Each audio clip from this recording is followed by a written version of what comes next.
Bud Light presents Real American Heroes. Real American heroes. Today we salute you, Mr. Really Bad Toupee Wearer. Mr. Really Bad Toupee Wearer. More than any neon sign or exploding scoreboard ever could, your chrome dome cover says, "Hey guys, look at me." What could you be thinking? You think it looks natural, but it couldn't look phonier if it had a chin strap. I couldn't fool a blind man. Made of space-age fibers, it can repel anything. Rain, wind, snow, and especially young women. I don't think so. So crack open an ice-cold Bud Light, Mr. Stud in a Rug. Then crack open another for that thing on your head. I don't think it's on straight. Bud Light Beer, Anheuser-Busch, St. Louis, Missouri. And now something completely different. Good afternoon. I'm speaking to you live just outside I like to think balding is just God's way of saying, now let's see you get laid. Is it true that if you don't use it, you lose it? What I'd really like to do is put the greatness of this man in perspective. The hair loss community has a lot to be thankful for, having you as a spokesperson. You mean you just call this guy up? About life and about reality. And now, America's #1 reality radio show for men. Live from Los Angeles, it's Spencer Kobren's The Bald Truth. Hey guys, welcome to the show, 888-659-3727. Unfortunately, Joe prematurely canceled the show because apparently he couldn't get in touch with me. Joe, I'm sorry. First of all, I hear something in the background. Can you now? Yes, when I speak. What do you hear? It might be my voice coming through your headset. I'm not using my headset. Let's see. Not sure how I can fix that. What's up, everybody in the chat room? How about putting in a headset? How's that? Is that better? Check 1, 2, 3. Check 1, 2, 3. Check 1. Well, I would hear myself. Let's hear. Check, check, check. That's good. So, guys, listen, we have Joe on the line, but can't see his face tonight because he did not have time to set up his studio. I was in the studio all day. I did an hour-and-a-half interview with a major media outlet here in TBT Studios. And what we were talking about? We were talking about all of the gray market bullshit, all of the stuff that we see in newspapers, all of the most recent posts that you see circulating on all the message forums about the latest and the greatest that you see these companies and universities and new startups who are looking for crowdfunding, who are claiming that they are on the verge of curing hair loss. We were talking about that. And all I can say is, listen, I have a message forum. Traffic to that message forum is high, and it could be a hell of a lot higher if we decided to really focus on all the gray market products and all the stuff that is supposedly coming down the pipeline. And I made a conscious decision to no longer allow that a few years ago. There are sites out there that are specifically set up. What's going on there, Joe? You all right? Yeah, I'm fine. Everything good? Yep, I'm good. Okay. There are sites specifically set up to discuss different companies that have, working on hair multiplication or hair cloning or cell regeneration or, things like hair banking and all the stuff that you are reading about, fighting about online, going to these sites for, creating traffic for these sites, which I think is great because most of the, at least one or two of the sites are run by some really decent people. They're hair loss geeks like ourselves, and they want to get this information out, and they're very interested in it, and they created some good resources. But the reality is this, and I'm not here to, stomp on your hopes and your dreams. But the reality is, yeah, it's great that there are companies working on this issue. Are we any closer than we were with any of the other of the rodent or mice studies than we were a few years ago? Well, Angela Cristiano and her team and some guys over at Harvard did find out that using anti-inflammatory meds that were originally used for arthritis did induce hair growth in those suffering with alopecia areata and other types of autoimmune diseases related, which is alopecia universalis and totalis. But yeah, we can grow hair in a mouse's pad. What are they, hands? I feel like it's good fellas. Hooves? They're not hooves. What are they? The paws. They're paws. Yeah. And, you know, I mean, these are incredible. Rodents are incredible for this. They grow a lot of hair. But if there's a company out there doing crowdfunding, if there's a company out there who is somehow saying, hey, you know what? This may happen. So just in case it does, maybe you should pay us to store your dermapapilla cells. I mean, I don't know if that's a good idea. I don't know how I feel about that. I know that I wouldn't do it. Now, is that because of the DNA cataloging issues? Well, that's actually that's not part of it, but it should be. That's not my initial instinct. But yes, that would bug me too. But to me, your dermal papilla cells are probably best preserved in your scalp. To me, that concept throws out the idea and the concept and the theory that seems to have been proven of donor dominance. Unless you are in your 60s right now, if you're a young person, I see no reason to store those dermal papilla cells. And once they are in a cryogenic state, how do we know they're going to be, unfrozen or defrosted, I should say, and act normally, and then be able to regenerate or cycle or whatever normally if this technology doesn't exist yet? It's never been tested. Not to mention, and I think another thing to keep in mind is, anytime you're going to be cloning something, I don't think that, like, if we could clone humans, it's not like you can take a sample from one person that's 65 years old and then clone them, and then they come out looking like they're 65 years old. It's not like, in other words, if you take the dermal papilla cells from a 60-year-old or a 70-year-old, I don't see why those wouldn't be perfectly viable once they're cloned, just like a younger man's dermal papilla cells. Well, think about Dollar the sheep. Exactly. It wasn't all of a sudden an adult sheep. Yeah. It was a baby. It was a lamb. Is that what they are? Baby sheep? What's going on? Yeah.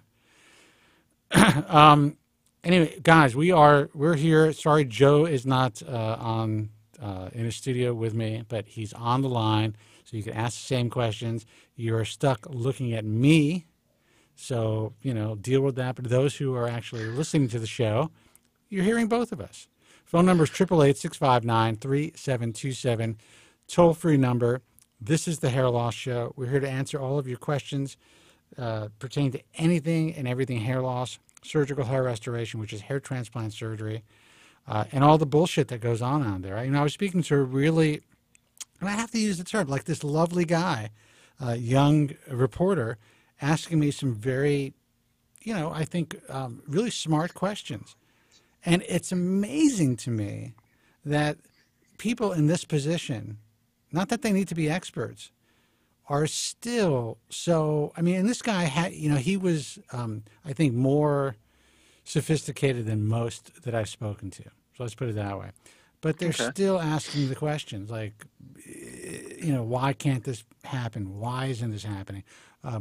What about these companies? This, that, and the other thing. And I gave them my line that I use for everybody. And listen, man, if this was even close, you wouldn't have to be interviewing me. It would be all over the place. The cover of Time magazine, that we are a month away from curing hair loss, or that a product that is now being sold as as a cosmetic, because they don't want to go through the FDA, the rigors of the FDA, or whatever their governing body is in that country, is going to be sold for hair loss and is working because a doctor who's connected to a university is selling this shit. I mean, come on, people. Wake the fuck up. I've been doing this for 22 years, and I'm telling you, there's nobody on this planet that wants a cure more than me. I do not need to do this to earn a living. I'm done. I'm just here trying to guide you guys in a safe direction. And really, that's what I told this cat. So, anyway, Joe, I don't mean to keep you up, but I guess I'll take a phone call. 888. Go for it. 659-3727. Let's see who this is. Hey, man, you're on the air. Who's this and where are you calling from? Hung up. Hey, you're on the air. Who's this? Hello? Hello? Yes. Spence? Yes. Hi. How are you guys doing? This is Patricio. Patricio, how are you, man? Patricio! Yeah, from St. Louis. Hey, Joe.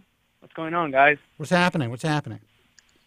Not much. I actually had my first surgery just February 13th. So, like, wow. Mazel tov. Close to a month. You're newlywed. By the way, guys who are in the chat room, and this is a common problem with my Vonage lines, if you hear a prompt to press a number or whatever it is, that means that the lines are busy. Just keep calling until you hear my voice, and that means you got through. So just keep trying. If you hear that prompt, it's not a busy signal, but we are busy. 888-659-3727. All right, man. So who did you have surgery with? I went to Dr. Arocha in Houston. I remember you telling me you were considering that. And how'd it go? Yeah. Actually, to be honest with you, it was everything what I thought that was going to happen happened. Like, there was nothing that was well, that could be bad, unplanned. dude. That could be bad. Tell me, explain. Is it good or bad? Good. Okay, no, good. that's good. That's good. Yeah, no, okay. No, I get what you're saying. Like, it can be good, but no, yeah. But everything was what I was told that was going to happen happened.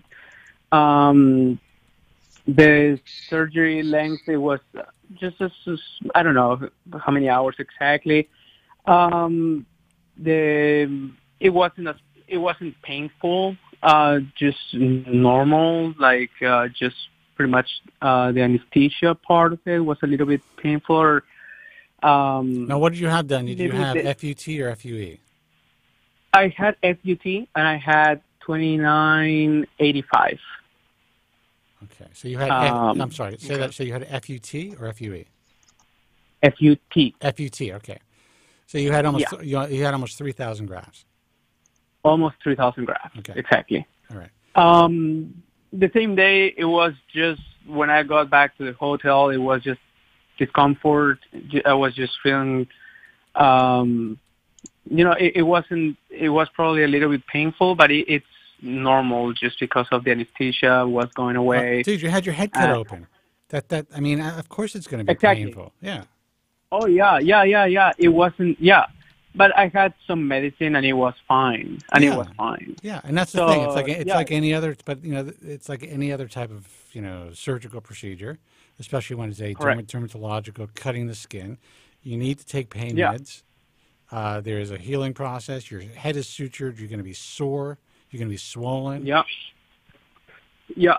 So even with that, it was totally fine. Next day was better. The next day was better. The week after was better, and I was just given a special shampoo and like a cream to put it on the scar, also. And everything is. I think everything is fine. I've been. I guess it's called a shock loss. Mm-hmm. Where like now, or it's been a week or so where I see that my hair has been falling down, which I know is part of the process too. So I guess my question is also like, what I guess you guys would recommend just to keep being patient. I keep taking Finasteride also, like on a daily basis. I've been with it for a few years. Dude, your surgery was February the 18th? February 13th. 13th. So it's exactly a month. Yeah. Just about. I mean, February's 28-day month. I mean, now's the time. I mean, now's the time most people start to panic. So forget about just being patient. I mean, you are at a stage now where your wound is healing. It's going to take some time to heal. Those grafts are going to shed if they haven't all shed already. I don't know if you just said that. You are in what's called the ugly duckling stage. You're still going to have possible numbness, nerve pain, all kinds of shit going on. So, I mean, patience is an understatement. You need to be patient. Yeah. You know, Patricio, your journey is just now beginning as far as the recovery goes. I mean, you know, you're still losing the grafts that were placed. They're still shedding. You've got another couple of weeks of that. You'll shed the majority of them if you haven't already. The donor area in the back, you probably got a mix of sensations, a little bit of tingling, a little bit of soreness. It's probably tender to the touch, and at the same time, the crown is probably numb. Is that right? Yeah. The crown. I feel it's not numb. I think the crown is just normal. Yeah. Now. Okay. But yeah, I do know that this is just the beginning. Let's put a little picture of Joe on there just so that, you know, more people know that he's in the room. There he is. Hello? Okay. Yeah. Let me see. Yeah. So, okay. yes, and then keep in mind that, you know, you're not even going to be seeing new growth until maybe 2 months from now. And if you do, and that's the very beginnings of growth. So, you're not even going to hit the stride of growth for probably another 4 months, 5 months. So patience is, that's right. Saying you need more patience is an understatement. Just hang tight, man. The ride is not even really begun. Okay. Gotcha. I forgot also to say I got PRP too. All right. And so how did that, so you had PRP obviously right after the surgery or before the surgery? Yes. To be, I think it was after the surgery. Okay. Yeah. I mean, it would to me, it wouldn't make sense to have it before the surgery. You know, you want to have as clean a field as possible to perform hair transplants. So I just kind of wanted to gauge what happened to you and if you remembered. To be honest, like I was sitting for so many hours, and I just remember that Dr. Rocha was taking the blood to start the PRP. I don't remember exactly if the grafts were put after the PRP or before. I'm not 100% sure because I was a little dizzy and I was just a little tired. You know, so I don't remember. I am a big believer in having an advocate with you, even if you have to pay them, to sit there and film the fucking process. Now, there's a lot of doctors that... Oh, yeah. Go ahead. Yeah, sorry to cut you off.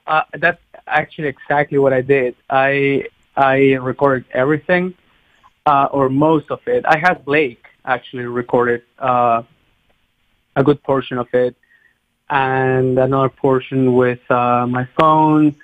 I just don't remember exactly. I will have to double check the information, or I can ask Blake too.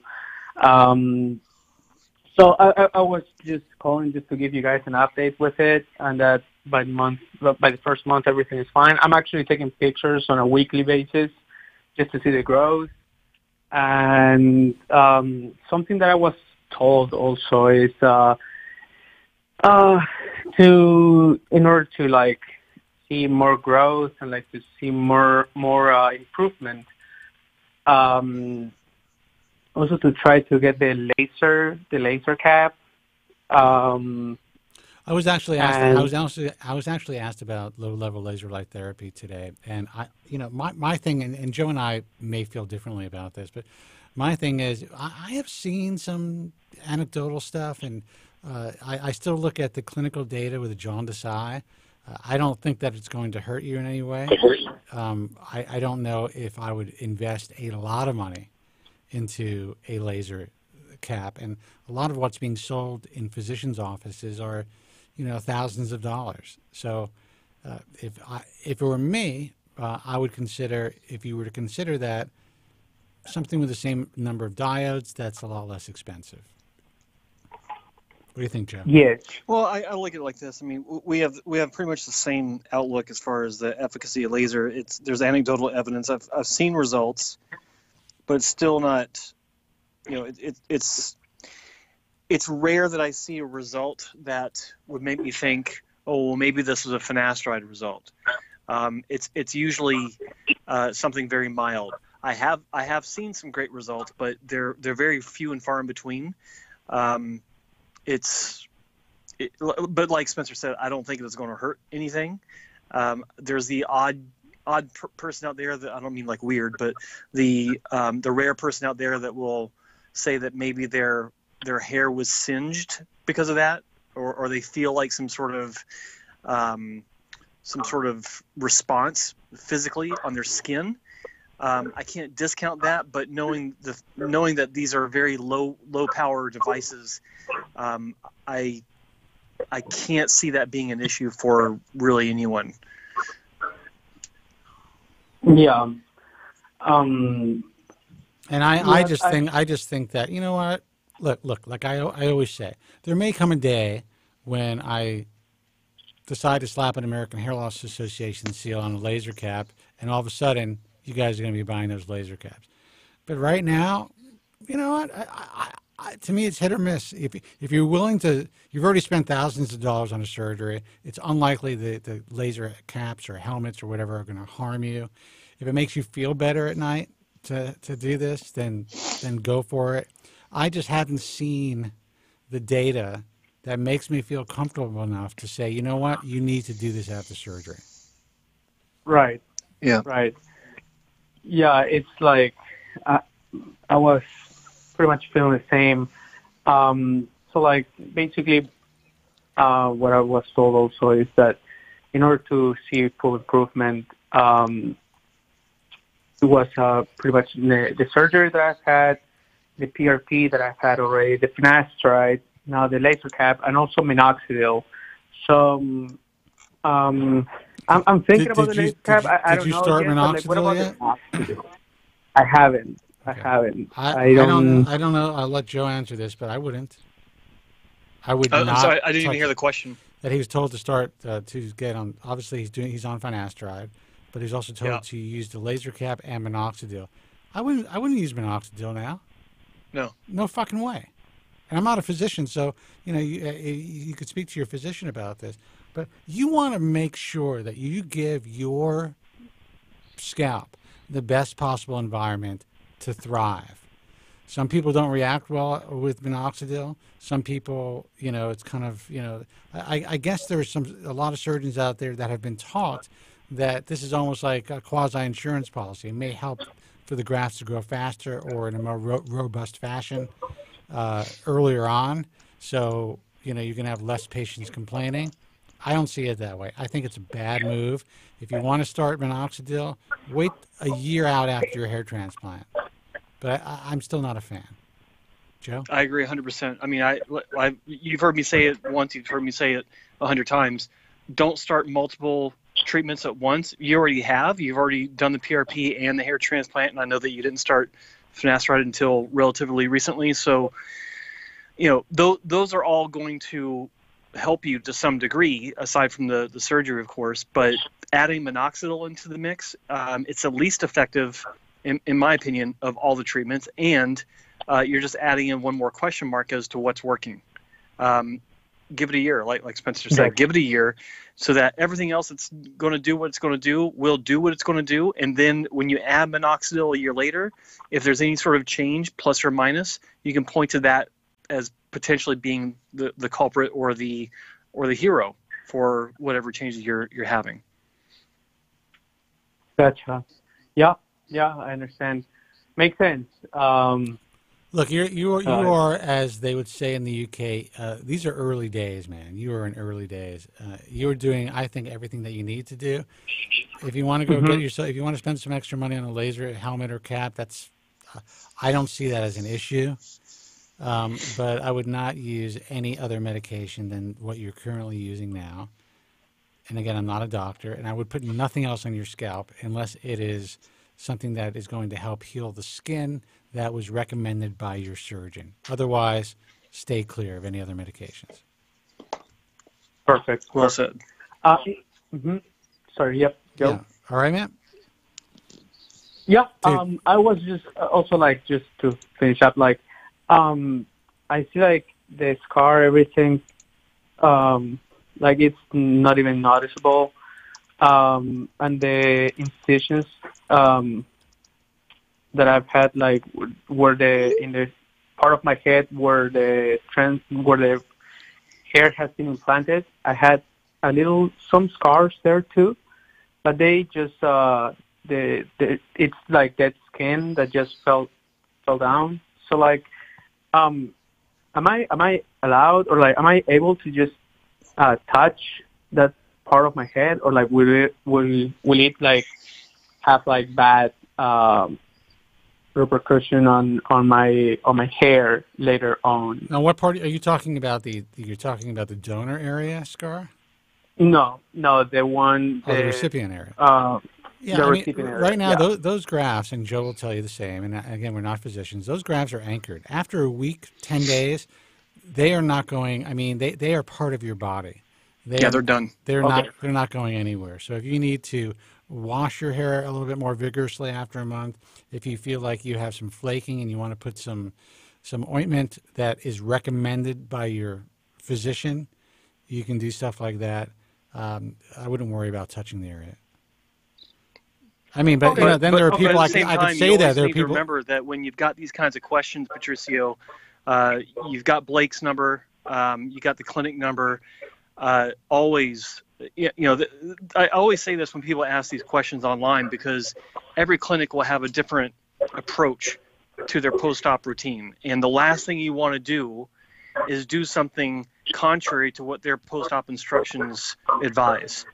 Always, always, always follow their instructions after your surgery as far as the specific post-op instructions. Like, do this, don't do that, those kinds of things. Touch it at this day. You can wash it that day. But in general, for most people listening, or for everyone listening, most clinics will tell you that, like Spencer said, 7 to 10 days after the surgery, it's fine to touch it. A lot of clinics already have you washing your hair at that point. There'll be different ideas on, from clinic to clinic, how soon you can go swimming, how soon you can engage in, strenuous activities, things like that. So always, always refer back to the sheet that you're given, or contact your clinic. Gotcha. All right, Patricia. All right. Listen, good luck. I understand. Good luck. Thank you. Early days again, and just keep us abreast of your progress. Oh yeah, I will, guys, and thank you very much again. All right, good luck. No worries, buddy. Thanks. All right, bye. Phone number 888-659-3727. Joe, I just saw something really wild. Someone actually used a piece of, I'm not going to say who and how, social media, not mine, and then promoted their own resource to do research on. Isn't there like a code of conduct for that? I'm sorry, what? Wait. Somebody used a piece of social media that was created by somebody that we know. Okay. And then it was promoted on their social media page. And it said underneath the image that was created for this other entity to do their research at this particular place, which has nothing to do with the other entity. I'm trying to speak in code and in tongue. But it's just like, come on, people. I'm not sure I'm seeing it. Nope. We can discuss later. We will discuss later. Anyway, guys, phone number 888-659-3727. It's not a big deal, but that kind of stuff just, you can't do that. Is it one of those things where we'd normally say it's done in bad taste? It's not, let's put it this way, it's not vicious, it's not malicious, it's not a horrible thing to do. It's just kind of like, what are you thinking, dudes? So heads should not be cracked. Oh, absolutely not.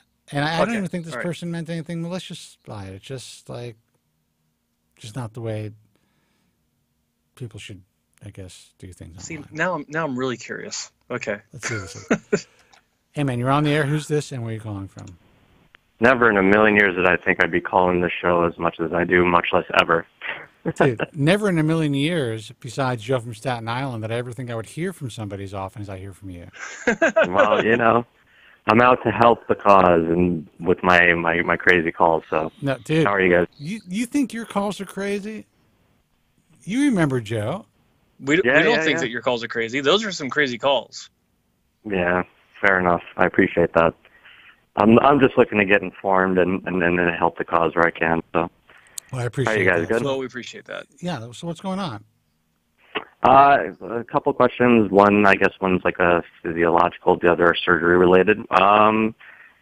Throwing it out there, you mentioned in the past, I remember maybe a couple months ago, Spence, you mentioned something about, TMJ, right? And can cause, or from teeth grinding, can cause some nerve damage and shit like that, right? Yep. What, have you ever heard of anything to do associated with hair loss? I've heard a little bit, but I don't know what you know. TMJ and hair loss, that's actually interesting, and I would say I have not. Maybe Joe has. No.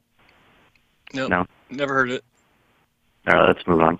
I mean, I don't think that the nerve damage caused by TMJ is going to affect any. And I guess the only effect that you would think it might have is there some way that the nerve damage can then affect the blood flow to that area of the scalp, or the signaling of hair growth, and that's a reach, dude.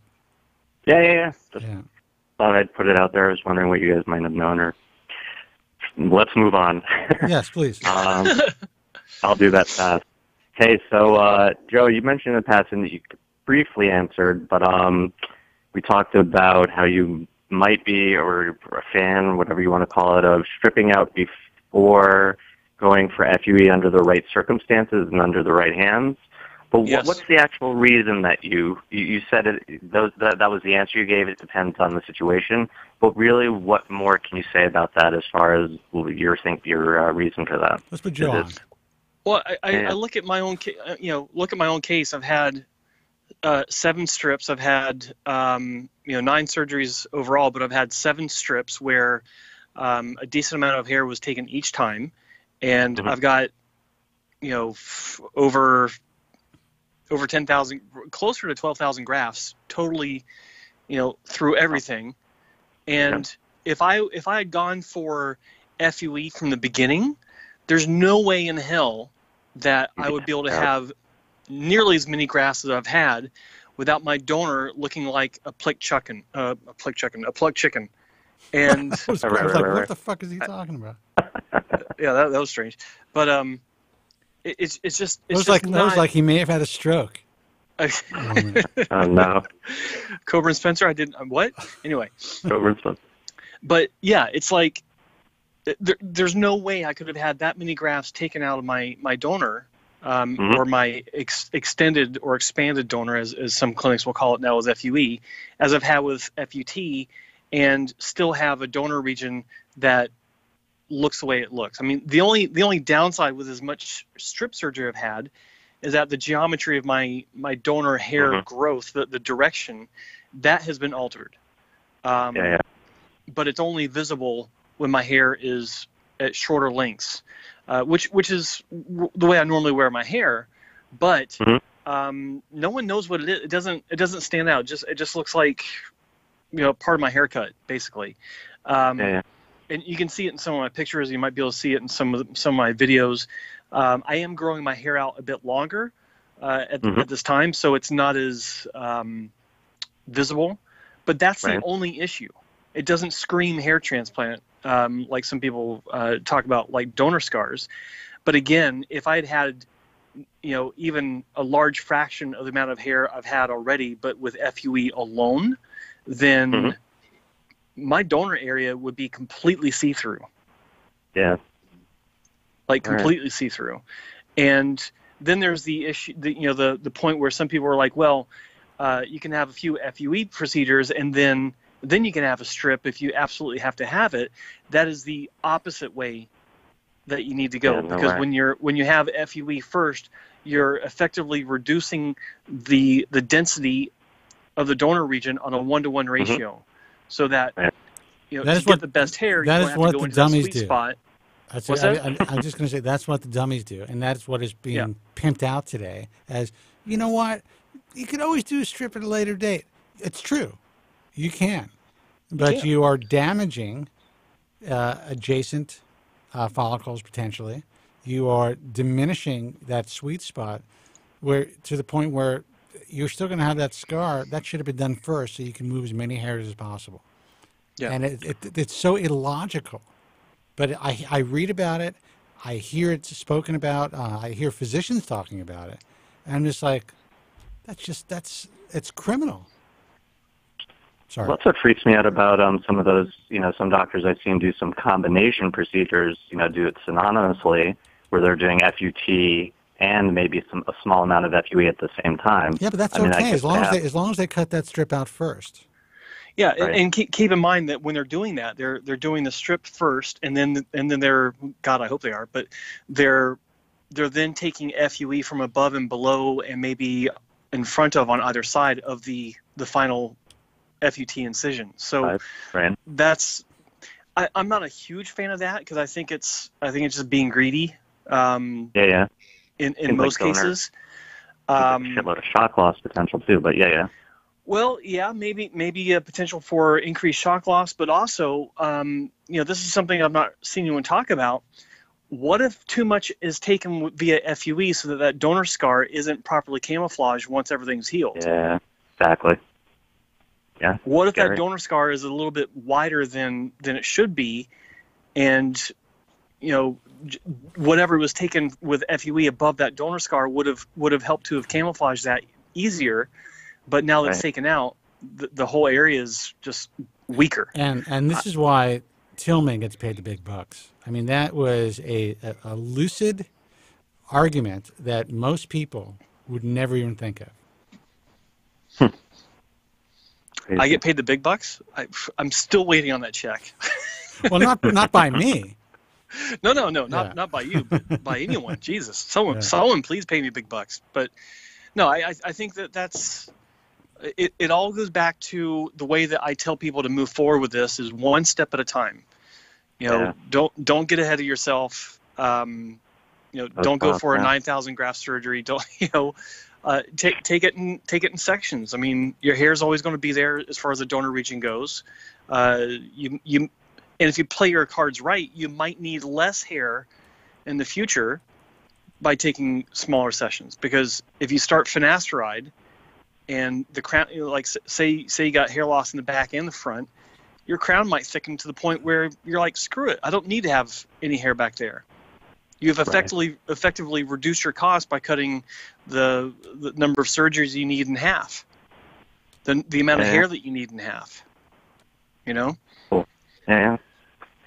Nice. I just think it's funny that I have your Skype image on the other side of the screen, Joe. I love that. Little Joe. I got a decent picture up there. Little Joe. Little Joe. All right, Nico, listen, man, I wish you the best of luck. Guys, we have some lines open, so we'll stick around if you call. 888-659-3727. Nico, thank you always for tuning in, guys. hanging out, and I hope, good hearing from you. I hope that you can think of some more questions for next time, for Friday. Oh, I will. All right, Take care. Take care. Bye. See ya. All right, guys, lines open, 888-659-3727. If you want to get in, call in now so we can talk to you. Otherwise, listen, he's not even in the studio, so we'll just call it a night. And I've been actually on camera all fucking day, so I don't mind going home. 888-659-3727. But if you want us to stay here, you got to call us. That's what the live broadcast is all about. And for the few people who are in the chat room who I read saying that they don't have the balls to call, it's the telephone. You're making a phone call on the telephone, something that you've done probably since you were a child. Well, hang on. If he's a millennial, he's probably never used the voice feature. It's just text. Isn't that sad? Let me tell you, life was much freer when there was a cord on our telephones. In a rotary dial. Absolutely. Having to carry around this monstrosity, and I have to tell you, let him rest in peace. I think Steve Jobs did this world, in my view, while the technology is incredible, part of it has done the world a tremendous disservice. Is that sacrilege? No, not at all. I agree 100%. I agree. I mean, look, a lot of great things have come of it, but the one thing that cannot be denied is that we're all further apart because of it. That's very well said. We're closer but further apart, and I remember I was joking when I was talking about rotary dial, but that's half the reason I never liked to talk to people on the phone to begin with, was the rotary dial took too damn long to dial. Yeah. It was like 5 minutes to dial a number, right? But yeah, it's like when you're on the phone, or when you're not on your smartphone. If it doesn't exist, you're doing things productive. I have to tell you this: it is a real talent. It's an art. It's a lost art form to be able to speak and sell and communicate well on the telephone. And the reason I know this is every person under the age of 35 that I try to have a telephone conversation with, it's as though they are just they don't know how to respond. They are probably using their thumbs in the air while they're on the phone with me, trying to, formulate a response. Maybe they're typing it out and then they're reading it. I don't know what's going on, but phone conversations do not go well with these young people. Get somebody over the age of 40, it's great. And I have to say, it's a lost art. So anyone out there who's looking for people to actually still make phone calls in their businesses, which I think is vital, you can't hire a millennial. They can't do it unless maybe they're trained. We're going to piss off some people. What? We're going to piss off some people. I'm just saying, listen, this is just based on my experience. I think it's really sad. Listen, I made my bones on a telephone. Oh, yeah, me too. I got on that phone. How do you think I sold my book? How do you think I did anything? Yeah. I sold airtime.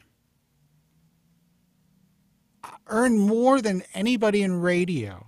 So, I mean, that was your job, selling airtime. With a hangover in my fucking boxer shorts. I don't know, tell that story, but and it was all because of having the ability to speak and to speak on the phone. Email is not as effective. First of all, email is dying, and now businesses are being told to text their customers. Yeah, SMS, exactly. It's fucking insane. And I know you guys are like, this is just some old man talking. I promise you, unless you're one of a lucky handful that are able to figure out how to make a lot of money using, technology, it's not going to be as easy for you guys as it was kind of growing up in the real world. I'm looking at some of the comments. Someone just said, I'm getting old. I remember growing up with dial-up modems in a teen line. I know what a teen line is. Dude, you still know what a teen line is. Just kidding. They have to be over 18. Oh, one of those. Okay. Yeah. Oh, yeah. Dude, I love millennials. Are you kidding me, man? Millennial chicks, they are the best. They are. We are now in a position where we can go on this device and swipe left or right. I can have a date in 15 minutes. A date, in quotes, a date. A date. Doesn't even have to be a date. And that's it. You have Postmates and you have chicks right here in the palm of your hand. What a great life that is. How much easier does it make things? Now, in the end, it complicates things more, obviously. But that's a whole other story. Well, yeah. Yeah. So a whole different list of potential issues. And you're right. Evolve or die, boys. What do you think we're doing this thing? Why do you think Joe forced me onto YouTube to do this broadcast on YouTube? And I did force him. I would much rather not. I mean, listen, I enjoy talking to you guys, I have to admit.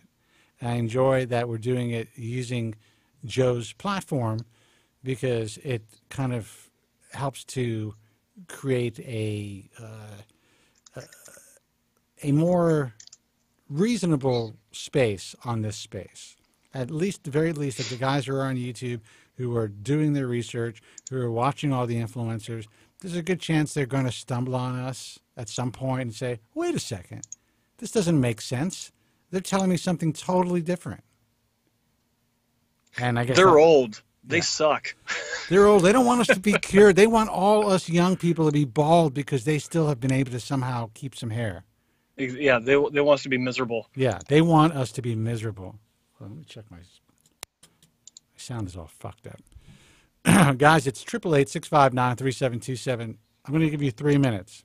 If the phone doesn't light up within 3 minutes so we can take a phone call, we are turning off this stream and I am leaving. Sean Bailey says R. Kelly knows a teen line. Dude, he lost his shit the other night. I saw that. Yeah, he lost in his front of Oprah's mind. girl. That was something. I don't know if he lost. You talking about the interview? Yeah. Yeah, I don't know if he lost his damn mind on purpose, like it was all an act, because he knew he was busted, or if he actually did lose his mind. I think it was a combination. Like, Yeah. I think it may have started as an act, but then, he realizes, like, this is it. And then it just sent it into madness when he realized. Well, he realized, wait a minute, this is real. There's no getting out of this one. Yeah. I'm in a Bill Cosby situation right now, and there ain't no way I'm getting out of it. So he just decided to lose it. Let's see who this is. Guys, all the lines were lit for a second. I'll take this call. Hey, you're on the air. Who's this, and where are you calling from? Hey, this is James from Texas. Hey, James. Thanks for calling. James, what's happening? what's up? Yeah, of course, my pleasure. I love calling in. So, and unfortunately, a lot of the users that are commenting, which I think it would be nice to hear from some of them, because they're kind of like our brothers, I guess. That we're all going through the same thing. But it'd be nice to hear from. I got the guys who are listening, who I can't even see who are commenting. Exactly. They should call in too. But that's the nature of radio. Look, I was on radio from 1998 until 2010 on terrestrial radio, and you listen to all these shows like that you may have listened to. I don't know if you ever listened to talk radio, and you would think it was call after call after call. They had 8, 9 lines, 10 lines sometimes in these stations. If 3 were lit at a time, that was a full board. People were ecstatic. So that's just the way it is. Yeah. There could be millions of people listening to a radio show. Not saying that's the case with this show, and very few people actually ever call in. Yeah, I think everybody is probably just shy, and because it can be nerve-wracking. I know that the first few times I was so nervous, and there was times where even now sometimes I write them down just because I don't want to forget. And I'll be reading the question, but I sound like a robot. But that's because I'm too nervous to remember what I'm going to ask. Dude, that anticipation. I have to sit here not only in front of a microphone, but in front of a fucking camera, and somehow have the responsibility of somehow helping you guys navigate in a safe direction. That's nerve-wracking. That's a lot of responsibility. Yeah. You guys just get to call in and ask questions. Yeah, that's true, especially because in a sense I'm anonymous, but you have to put your face out there, and not only that, but it's archived, so if you have a slip up or a mistake, and it's there for trolls. Not only my face, I have to put my hair out there. Okay? Yeah. Yeah, so I think I remember I don't know what show or what episode or that you uploaded that, and you asked something about, a user who was using like a Skype or something, and you asked if it would if it would be interesting to have callers use that, but then at the same time, like, I don't know that they would want to put their face out there, right? But I'm just kind of curious as to how others, where their hair loss is compared to where I'm at. Does that make sense, I guess? No, listen, I would love for that to happen. I would love for guys to have the fucking balls to call us on Skype. Here's my only concern. If we open up a Skype line, all of a sudden there's going to be a lot of asses and dicks. That's what's going to happen. You know? Yeah. So we're going to have to develop some sort of a delay. But I would love guys to Skype in live. I could just pop them up, you know, on the screen. They can talk to us, ask us questions. They can pull their hairlines back. They can show us their bald spot. Or they can just be a part of the show. Yeah, and we you can know do what? consultations and charge people for it. Oh, wait, what? Wait, that's not you. You don't do that. Absolutely not. Absolutely not. Yeah, I was gonna add to that. Obviously, like they're already afraid to or shy, intimidated to call in, much less to put their face out there. But I was wondering, maybe would it be easier if only you two saw them, like with the caller? And would you think that would be possible at all? That way you can see. That way you can see the caller's progression, but not everybody else who's trolling or in the comments section can see the user. But maybe you guys. That's can see the progress. actually a surprisingly brilliant idea. Yeah, I like that. And not surprising because it came from you, but just like that, I didn't think of that. That is a really good idea. Absolutely. I can have a separate screen that Joe would be able to see. And we can definitely make that happen. It's a pain in the ass. As long as I get some credit. You will. You will. So, what's his name from Puerto Rico, right? What's your name? I'm just kidding. James from Texas. Yeah, James from Texas. Actually, it would be, we'll call it the James Cam. How's that? The James Cam. That's good. Yeah, there you go. But, I mean, I don't know what the users in the chat room think about that, but I think that you guys, you know, I don't really get into the chat room, which I probably should, but I would rather call. I listen, I watch the videos, but I feel like it's more interactive to actually hear your voice and speak with you, and then I'll watch it later. But I watch the whole episode later. I watch it up until I'm about to call, and then I kind of just put the video down when I'm next to be on the phone. That way it's not playing in the back. But yeah, like I said, it'd be really cool to hear from others, just to see what other questions they may have as opposed to what I have. Well, and I think that's a great idea, and I would definitely, you know, add the camera aspect if that's what people want to do.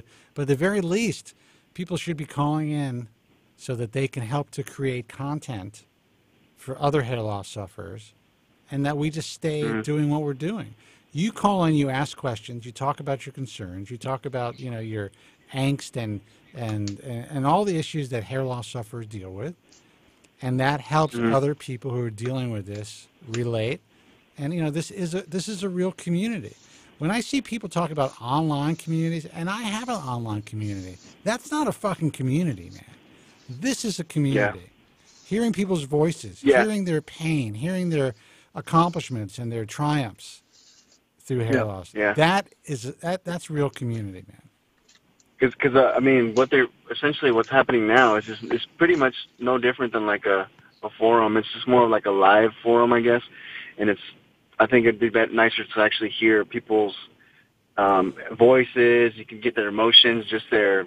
Well, the reason why people like forums is because they like to hide behind keyboards, and they like to fucking troll each other, and they like to, in my view, cause harm or take out their anger.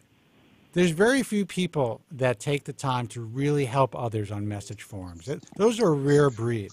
There's also a safety with forums because, you know, people that want to come across as knowing what the hell they're talking about, if they're live on a show, they can't take a moment to, you know, go to 15 different websites to verify what they think or to find out what they're supposed to say. That's actually, again, that's why Joe gets paid the big bucks. Another lucid argument. And that is the truth. These guys, they are basically composing their posts. And maybe they composed it the night before, whatever it is. Then they cut and paste, put it in there, and they want to be seen as these, hair loss, online hair loss, bro science geniuses. Bro science, I love that. And it's such fucking bullshit. There's a guy that has been trolling the forums for like 20 some odd years, and you can actually see him systematically become more insane as he gets older. That's the great thing about the thing that he likes to preach is, take time, sit back, and observe.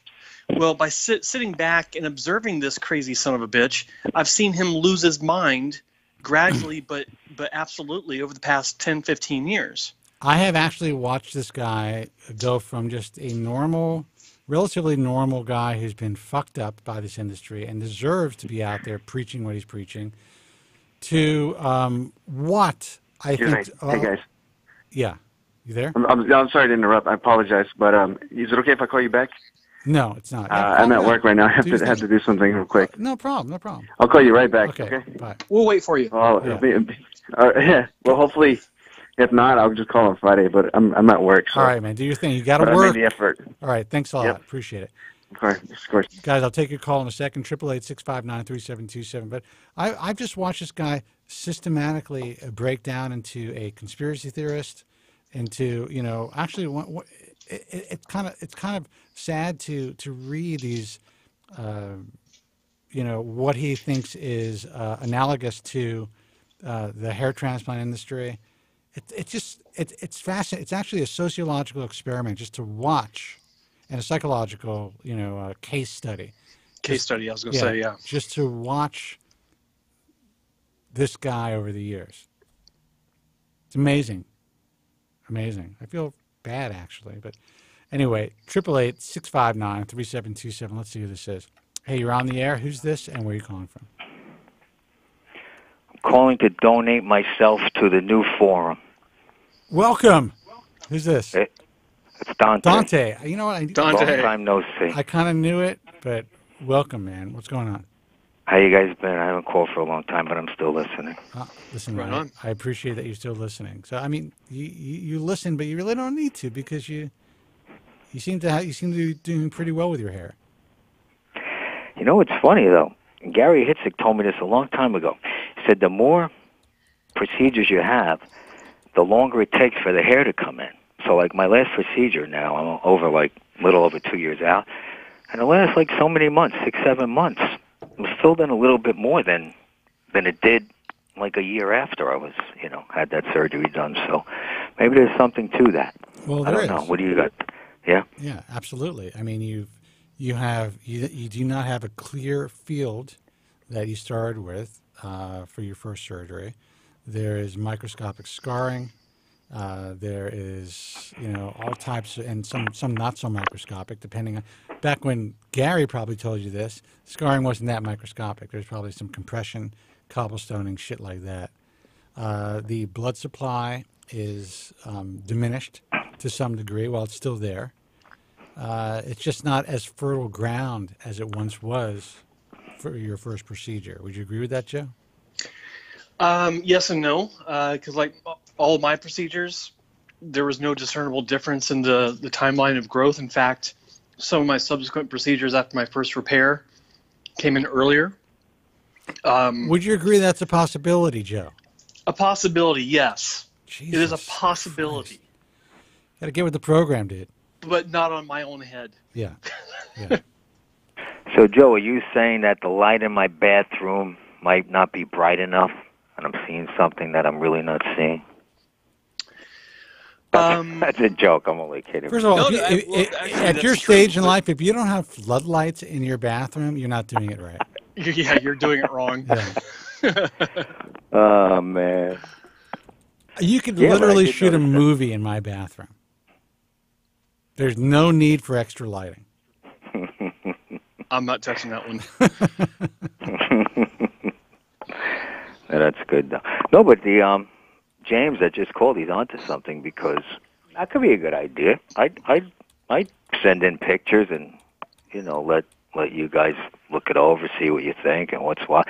I had some cobblestones. Yeah, early on I had a lot of cobblestones. They seem to have diminished a little bit, but in the early days, and my first couple of sessions, years ago, like it was like 92, 94, whatever it was. My the hair started to grow in like 6 weeks. I never saw anything like it. Like 6 weeks, it just started to pop up. Obviously, after that, it took a lot longer, but it did back then. It grew a lot quicker. But then I was in my early 30s at the time, though, so maybe that had something to do with it also. But I did notice some, some filling over the last several months. Looks a little better than it has in a long time. Well, here's the thing. I do think James had a really good idea, and now that Andrew Zarian is finally coming out to L.A. to revamp this studio and to help me with my gear, I will not have to Skype into or with Joe. So Joe will actually be able to see exactly what I see in my software, and it's going to make this much more possible where Joe and I can see the same images. We can see the person Skyping in, but nobody else out there will be able to see them. So you'll all now have, and I think it's a great idea, a possibility to get, how about free consultations? And we're not giving consultations, but just assessments of what's going on with your scalp.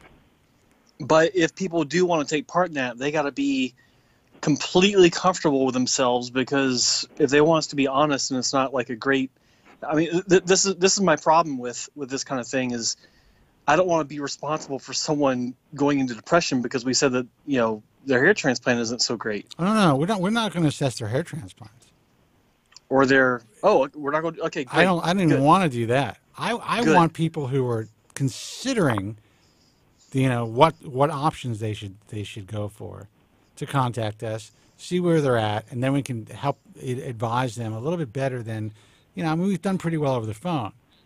But yeah, if you got a transplant, man, and you're unhappy with it, you can talk about it. But I do not want to criticize someone's transplant and put them in a depression. I hate that concept. Yeah. We originally were considering doing something like that, but it could really send some people into a spiral. That's true. Absolutely. That's what the forums are for. Let the assholes on the message forums, destroy your self-worth. After they take a day and a half to write up their response. Right, yeah. All right, man. All right. Listen, Dante, you are a success story that has been dealing with this for 30-some-odd years. So you somehow made it out alive, dude. I did, yeah. Well, I'm half of a success because, I still have this little piece going on in the back, but that's okay. Does it look like you got a full head of hair? Close to to some people it does, yeah. Okay, it really does to some people, sure. Then you're a success story, because what I got going on here is a complete sham. So, and I feel successful. The fact that I can pull off this sham, I'm happy as shit. Well, Spencer, I always steal your phrase because when somebody says, hey, when I'm your age, I hope I have as much hair as you do. And I always say to them, it's really a sham. Yeah. And then they don't know what to say, so they don't say anything. They have no clue. No clue. Yeah, right. I was out, I'll make it real quick. I was out with a local restaurant, and I happened to be hanging out with and no name droppings, I would not say the name, but this is a person who is very well known. He's older now. He's a well-known producer and director in the movie industry. His wife is a lot younger than him. They're talking to me. She's like, oh, my God, I got so many friends I want you to meet, blah, blah, blah. And they ask me what I do. I tell them, and both of these people are staring at my hair. And this guy said, he's a very funny guy. He's like, that is the most natural toupee I've ever seen.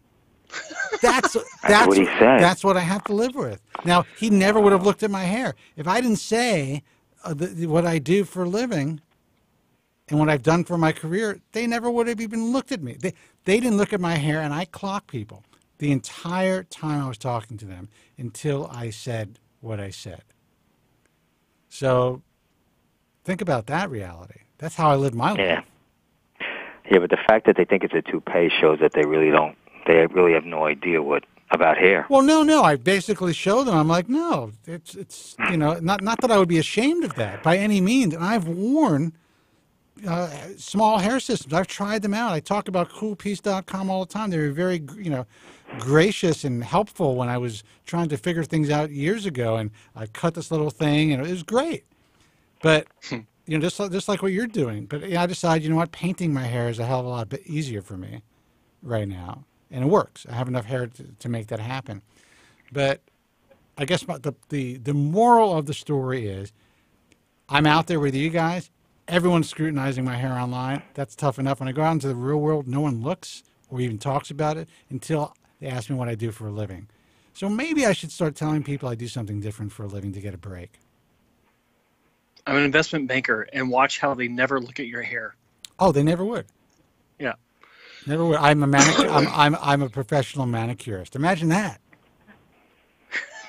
See, I wouldn't do that because I'd be all paranoid about them looking at my nasty nails. That would be hilarious. That's actually going to be my new line. I'm a manicure. I changed my vocation. I became a manicurist later in life.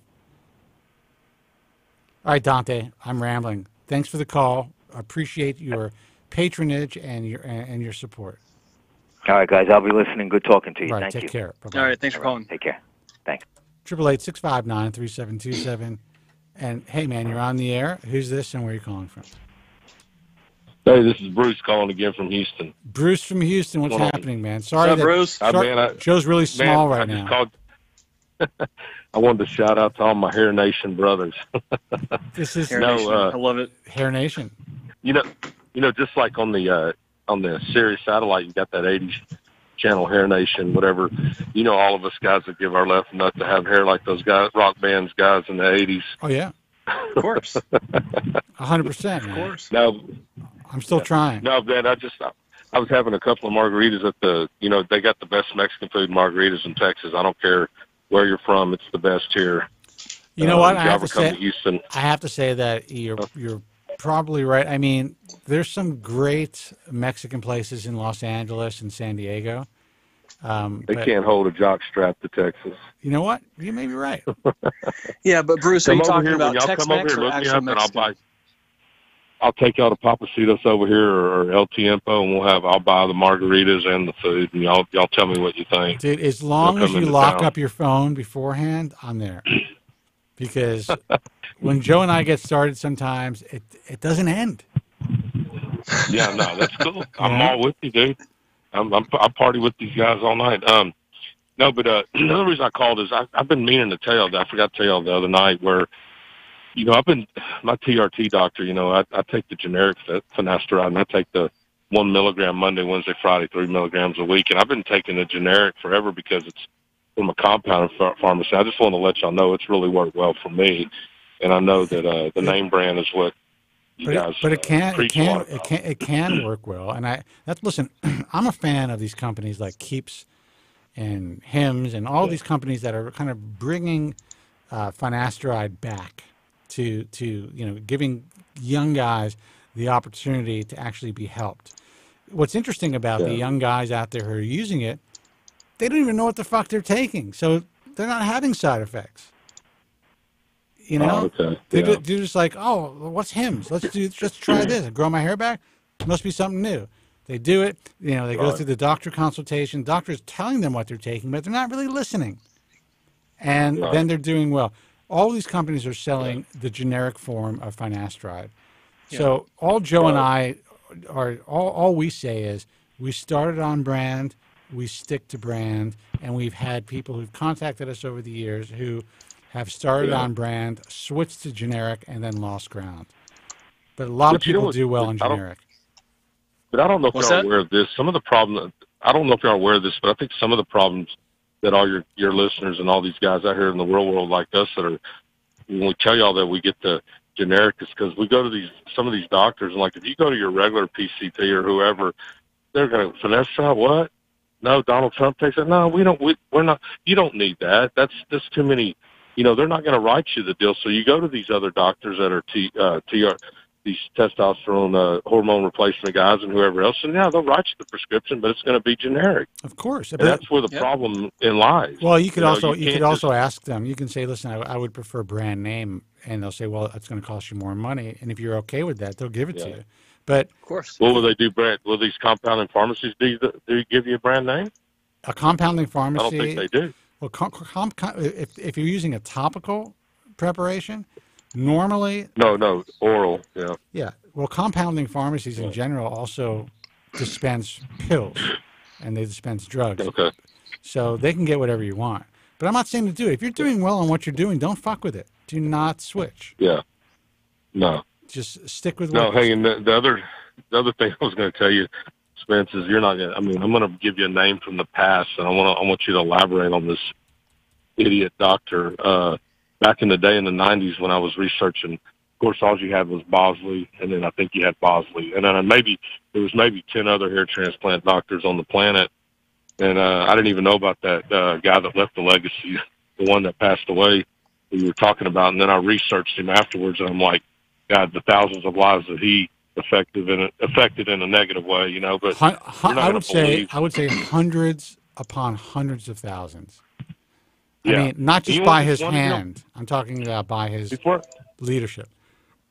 Yeah, before I mention this other doctor's name to you, do you think, I mean, it doesn't matter, and this stuff doesn't matter, but you think his family realizes the sorry legacy that he left behind? No. This guy, if you're talking about Norman Orentreich, I mean, he is a revered part of the fabric of New York and dermatological culture.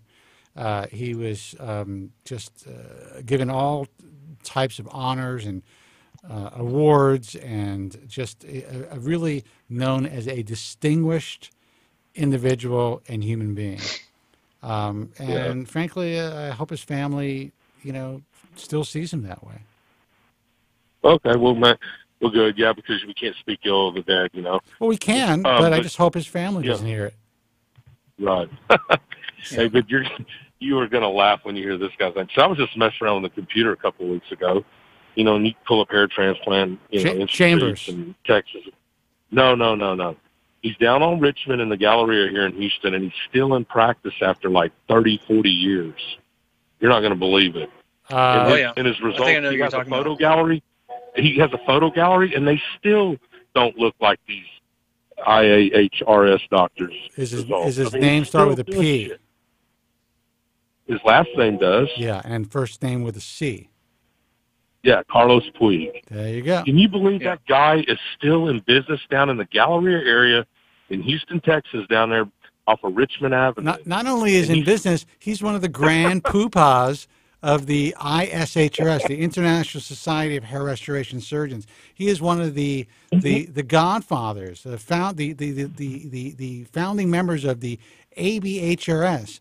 I mean, it is the hypocrisy. Mistakes when they're young.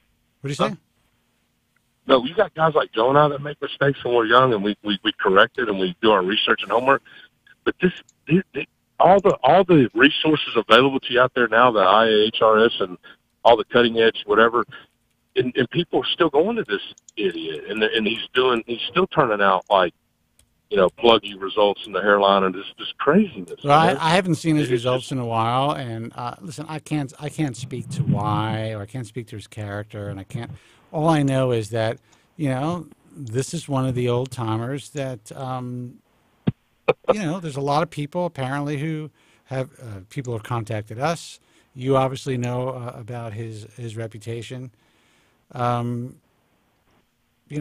only so much I can say, but it is disappointing. What disappoints me most is that, and God, I was just asked by somebody not to speak about the ISHRS in the manner in which I do, and this is not the IAHRS. That's my organization. We're talking about the big educational organization. They give these guys fucking awards. Golden Follicle Awards, Platinum Follicle Awards. What does Carlos Puig have, Joe? What awards does he bolster? I have no idea. He is one of the past presidents, board of governors, all the hoopla, all the happy horse shit. And you go into his office and you see his patients, and there's people whose people are driving their trucks under their hats now saying, what the fuck did I do? There's a lot of dudes over here in going to deer leases that have money in their 60s and 70s that wear ball caps because of guys like him from back in the day. Well, it's unfortunate, and it just really goes to show you that there's the main organizations of this field are not only toothless, but I call it willful blindness. They're willing to turn a blind eye out of, I don't know, ego, respect. Spence, you've seen him at seminars drinking, and you've seen him in person. When you walk in and your doctor, his hair plugs are very noticeable. But that's probably not the guy you want to go to.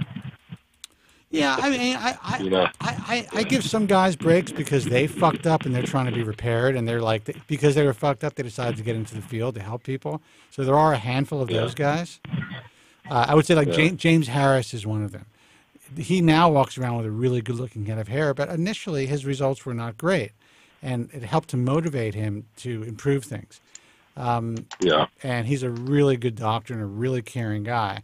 So, there was a time when he had to meet patients with a pluggy hairline. I'm glad that he recovered from that.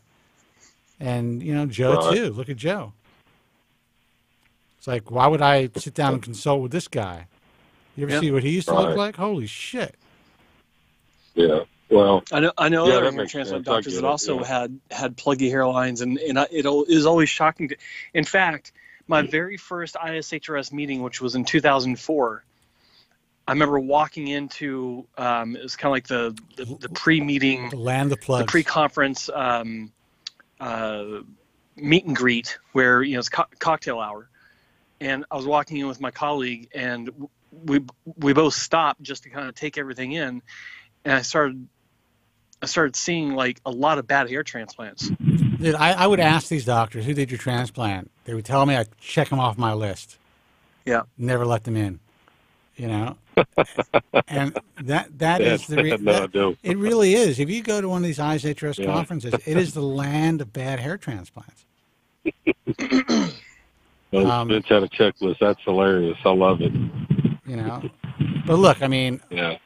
There were the guys lucky like Joe who may have made a mistake or two, and then they turned out. And I mentioned James Harris because he's a great hair transplant surgeon. He's a really good guy. And you see him now. He's a handsome guy. He's a little older than me. Like, I think he's maybe 60, but looks like he has a nice, age-appropriate head of hair. You wouldn't see that he had a transplant unless you look very closely. So he was repairable, luckily. But he would never be where he could have been if he was lucky enough to do it right the first time. Right. So give these guys, give the docs who either decide not to have a transplant or who have bad transplants, you got to kind of give them a break because, believe me, they're not happy walking around the way they're walking around. Yeah, you're right. And then I was just talking about Wigan in particular because he's been doing it for 40 years and he's still got people coming through his door. I just can't. I don't know. It makes you wonder. I just can't believe he still has to hustle hair in his 80s or however old he is. I love that term, hustling hair. Yeah. What do you think these guys do? Oh, man. Yeah. All right, dude. Listen, always a pleasure. Yeah. Thank you for taking the time to call, and keep listening. Call us back. Yes, sir. Y'all keep up the good work. All right, man. We do appreciate y'all. And when I am down your way, I'm telling you, we will go out, no phones, and get some Mexican food and some drinks. Oh yeah, I got it hooked up, no problem. All right, man. All right, take care. All right, take care. And we'll bring Joe. I hope so. 888-659-3727. Let's take another call. Hey, you're on the air. Who's this, and where are you calling from? Hey, man. Hello, this is Jeremy from Sydney, Australia. How are you? Jeremy from Sydney. What's happening? Jeremy. What time is it there? What is it like? 8 in the morning? Like midday. Midday. No, midday. Yeah. I these questions are probably directed at Joe. I had a FUE procedure, 2,500 grafts 3 weeks ago, and to be honest, I'm noticing quite a bit of shock loss in the donor area. I'm just wondering, like from Joe's experience, how common this is. Well, it depends on how severe is severe. I mean, is it just a generalized thinning overall, or are you actually having patches of hair developing there's in random a couple areas? of small patches there's a couple of small patches down the sort of towards the bottom at the back of my head near the nape area, not quite down that far, but heading towards that direction. But overall, it's looking quite thin in the whole area of the back of the scalp. Okay. Which, you know, based on like a week after the procedure, everything was looking perfect. It was sort of very uniform, but you know, in the past week, it's really sort of becoming thinner and patchy, and I'm assuming that's shock loss, right? Well, yeah, it is shock loss, but let me ask you a few questions. So you had it just a couple of weeks ago, or you said 2.5 weeks ago? 3 weeks ago now. 3 weeks, okay. And I'm not going to ask for the name of the doctor at this point, but did you stay in Australia or did you travel? No, I did my research. This is actually my third procedure. I had two FUT procedures. This is an FUE to sort of put in the final touches, and I got the scar filled in from, you know, the FUT procedures. This was sort of my final piece to the puzzle type thing. You could call it hair greed, I guess. But, I mean, yeah, the idea was to sort of finish it off, which, I mean, on top, everything seems great. The procedure went well. Everything looked fine.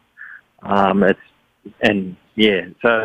the doctor I went to, I did, you know, I sort of been through 2 procedures before. I know how to do, you know, research and whatnot. I went to Dr. La Wong in Bangkok, Thailand. Okay. I'm not sure if you've heard of him. Yeah, I think. But I think I have. Actually, I know I have. I'm trying to place the name though, because there's. He sort of he trained under Dr. Who's the sort of well-renowned one in Thailand? Dr. Park, is it? Pak, not Pak. Dr. Pathamovich, yeah. Yeah. He trained under him, and he does more FUT, but La Wong being a more sort of, I guess, he opened to modern procedures. He went down the FUE path, and now he specialises in that. He's got 1,000,001 good results on his website, before and afters, and just after sort of doing my research and sort of, yeah, for probably 12 months, I sort of well, look, I can tell you this. I think I remember meeting him, or he came up to me at an ISHRS conference. If I am correct, I think he's obviously a member of the ISHRS, and I think he's also a fellow of the ISHRS, which in my view doesn't mean anything. He is. In my view, that doesn't mean anything, but what it does mean is, at the very least, he is willing to put in the time to learn and to go to as many meetings as he possibly can. That alone. Well, he flies all over the world. Yeah. Yeah. Yeah. And, well, I'm pretty sure that he's also taken the boards, which I'm assuming he passed, because I think I remember him saying I'll say this about your initial question about the shock loss. I think that it obviously it is shock loss simply because it's being shocked out from the procedure. But the degree of shock that you're experiencing so far, the question is this normal? Is this to be expected? I'll make 2 comments about that. First is a question, actually. Did the clinic tell you about potential shock of this variety, of this magnitude? And I'll tell you that it depends on a couple things. I was actually going to ask you if you had previous surgeries, and you already answered that by saying you had two previous strip surgeries. Yep. I think that there's potential that because you've had previous procedures, that the scar tissue in the donor region can, combine with 2,500 extractions, can help to break up the blood flow, impede the blood flow to the point where you're going to have some shock loss, and it may the be. Funny thing is, like, go ahead. Oh, sorry. With the 2 FUT procedures, I had shock loss both times, and that was sort of up below and above the scar. Right. Both times I got hit with shock loss, but because being FUT, all the surrounding hair was sort of longer, and it was easy to conceal. But FUE, obviously, they shave it right down, so it's a different situation. Right. I think so what you just told me kind of helps to explain this maybe a little bit more, to where you could just be susceptible and sensitive to changes in the blood flow in the region of the donor zone, and you just might be one of those kinds of people that has more aggressive shock loss than average. But if it came back fine the previous 2 times, then it should come back fine this time as well. Yeah, well, that's what I'm hoping, yeah. I mean, it was weird. Like, as I said, for a week and a half, everything was perfectly fine. Just looked like I sort of buzzed down the back of my head or whatever. But then, like, one day I just noticed this, like, patch that was completely gone. It was, like, probably 2 centimeters by 2 centimeters. And it's just, like, shocked me. Like, what the hell? Where did that bald patch in the back of my head come from? Right, right. I'm assuming that's just purely shock loss that can just, hit you after a couple of weeks. Yeah, well, that's the way it works. And I was going to ask questions like the punch size, and if you knew any more details about the surgery, but your comment about how you had the issues already before with 2 strip surgeries, that tells me that your system is just a bit more sensitive to this kind of procedure, and I think that it should come back just fine. Yeah, and because I've done my research, I've seen a lot of sort of cases, and I know what over-harvesting looks like generally. I mean, when they, like in Turkey, where they take ridiculous amounts of grafts in one session, 5,000-6,000 grafts, where there's no spacing between the punch holes, right? It just looks like someone's gone to their head with sandpaper. Whereas mine, there was clearly, you can see there was a lot of spacing between each of the punch holes, which to me, I mean, I'm a layman, but to me that means, like, I can't see how it could be over-harvesting.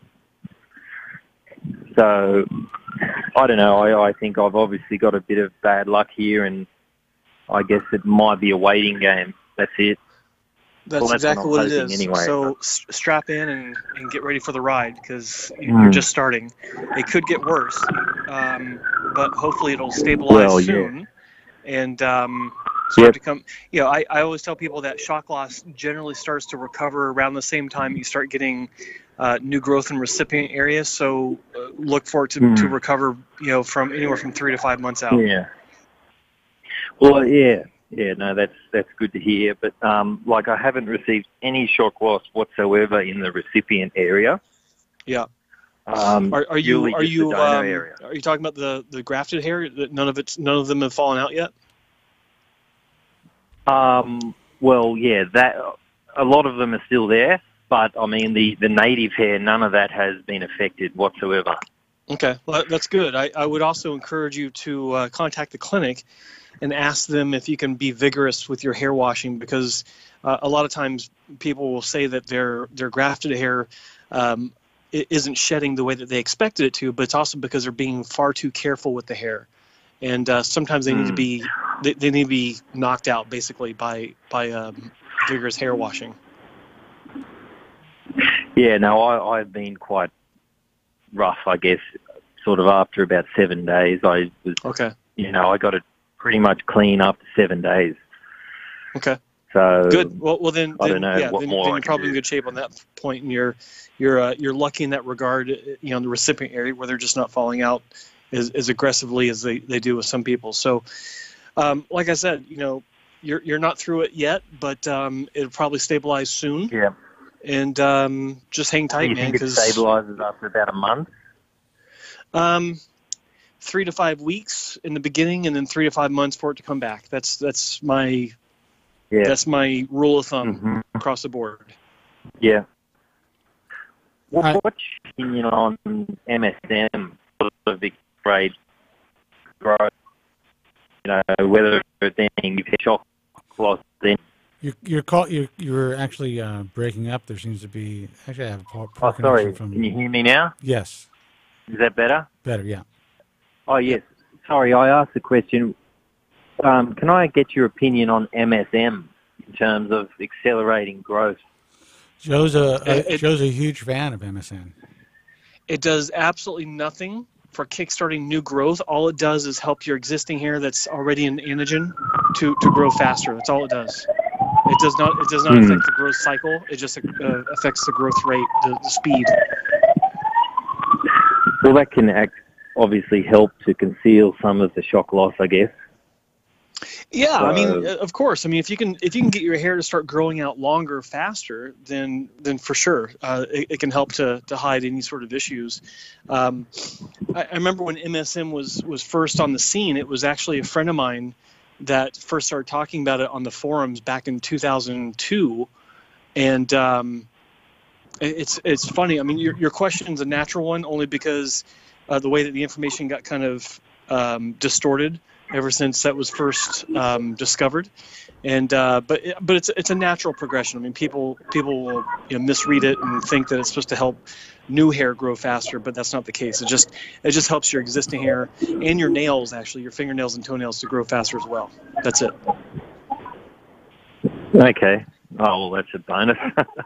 Yeah. But so no, that's great. And yeah, I've been using a bit of Derm Match actually to sort of conceal it as well. I mean, that's working well. I mean, I'm just trying to sort of get through this initial phase, you know, to sort of look as normal as possible, at work and whatnot. And of course, I've been trying to do that for 30 years. So far. Yeah, well, I was going to call it Kobren paint. Well, yeah, and you can. You know what? I can tell you what, they'd sell a hell of a lot. They'd sell a hell of a lot more if they did. Yeah, well, maybe that's a business opportunity for you. There you go. Hair paint. Kobren hair paint for those who paint their heads. Caller, so, I'm sorry. Your name was your name James? Jeremy. Oh, Jeremy. Sorry. Yeah. Tell us about your first two surgeries. You had 2 strips. Where'd you go for those? First one was in Australia with Dr. Martinic. Have you heard of her? Oh, okay. Sure. Jennifer Martinic. Yeah, Jennifer Martinic. Yeah. 4,500 grafts. That was, reasonably successful. I mean, the thing is, when you jump into this world of transplants, you really don't know what to expect. I mean, and you dream of a full head of hair again. And the thing is, that's just not realistic. Like, I mean, it's especially with sort of a Norwood 4+.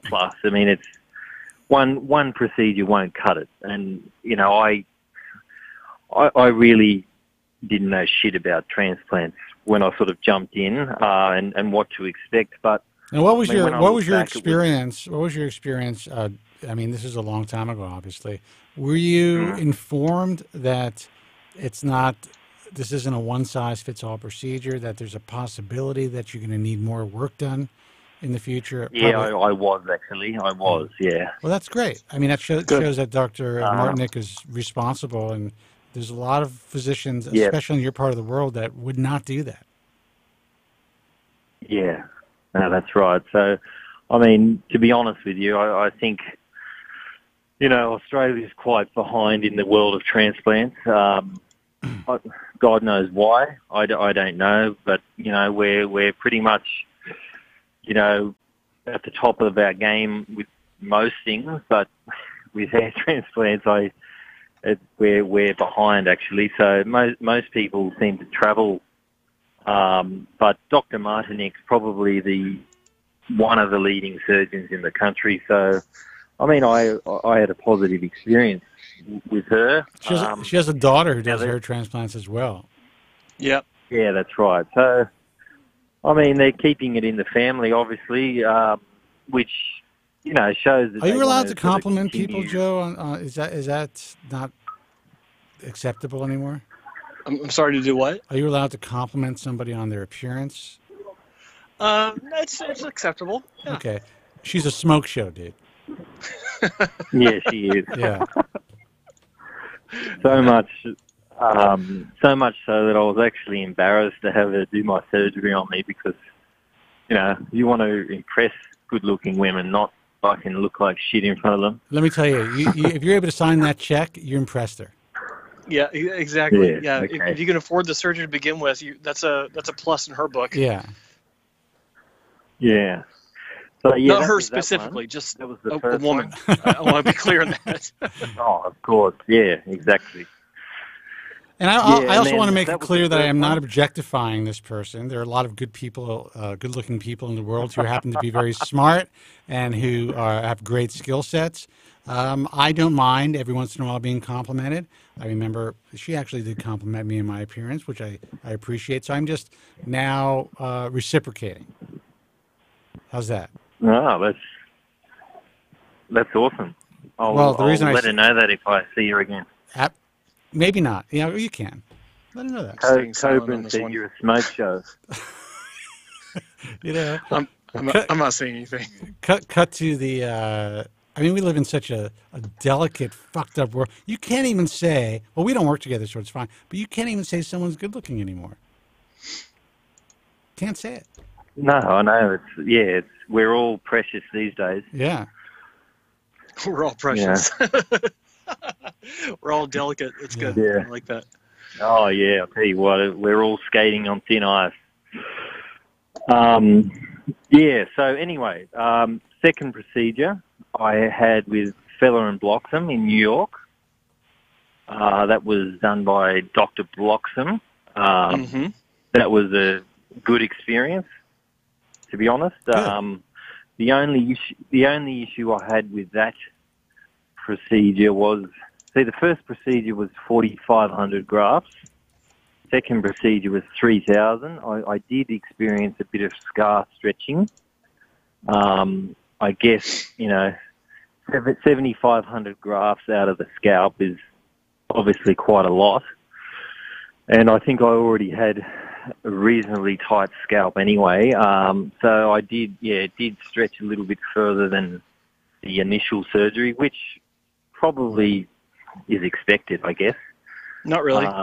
It depends on your existing, the result from your from your first surgery and your how you heal, but also anyone that goes into a donor zone that's already been touched is able to assess the donor area, and if they can compensate for the obvious increase in tension, then there's no reason why a second donor scar shouldn't be just as good as the first. However, a lot of times it comes down to time on tissue, sadly.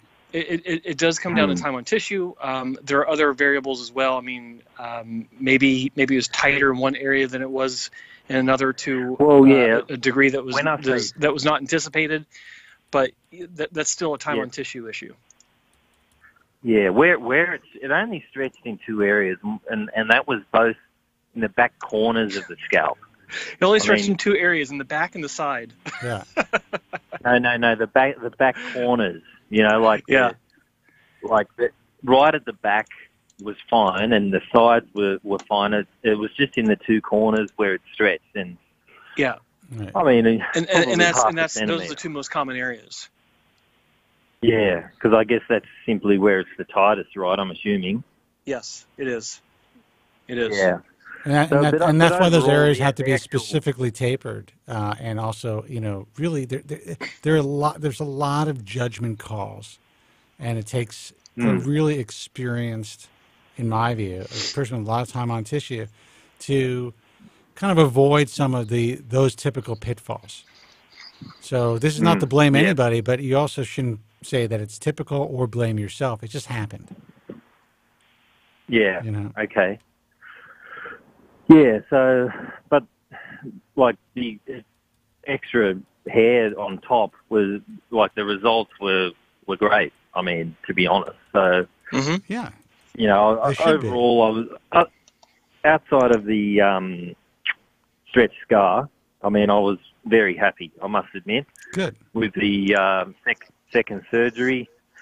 And I guess the third surgery was to sort of fill in the crown and finish that off. And Dr. La Wong sort of filled in a little bit, sort of in the front corners and through the midsection. Probably put 500 grafts sort of in mid to front, but most of it was the 1,500 grafts in the crown. So, and then he filled in the scar 600 grafts, and that's it. That's where I'm at now. And I forgot, how old are you now? I'm 31. Okay. You're a kid who's already had 3 hair transplants. How is that, and we're going to take another call in a second, how has that made you, how is that affecting your life? Oh, it's been a positive experience, subject to this one sort of fixing itself up, you know, with the shock loss, and assuming that I'm hoping that I'll get some good growth on the top. If all goes to plan, I'm totally happy with my decision. Oh, that's great. See, you know what? I love to hear happy endings. And look, even if there are some... fingers crossed that this sort of... Say that again? Sorry. Oh, just fingers crossed that this turns out well. Well, and here's the thing. You know, even when there are... And I think yours is a great example. Everyone thinks things are going to go perfect, and if they don't go perfectly, then you won't be happy.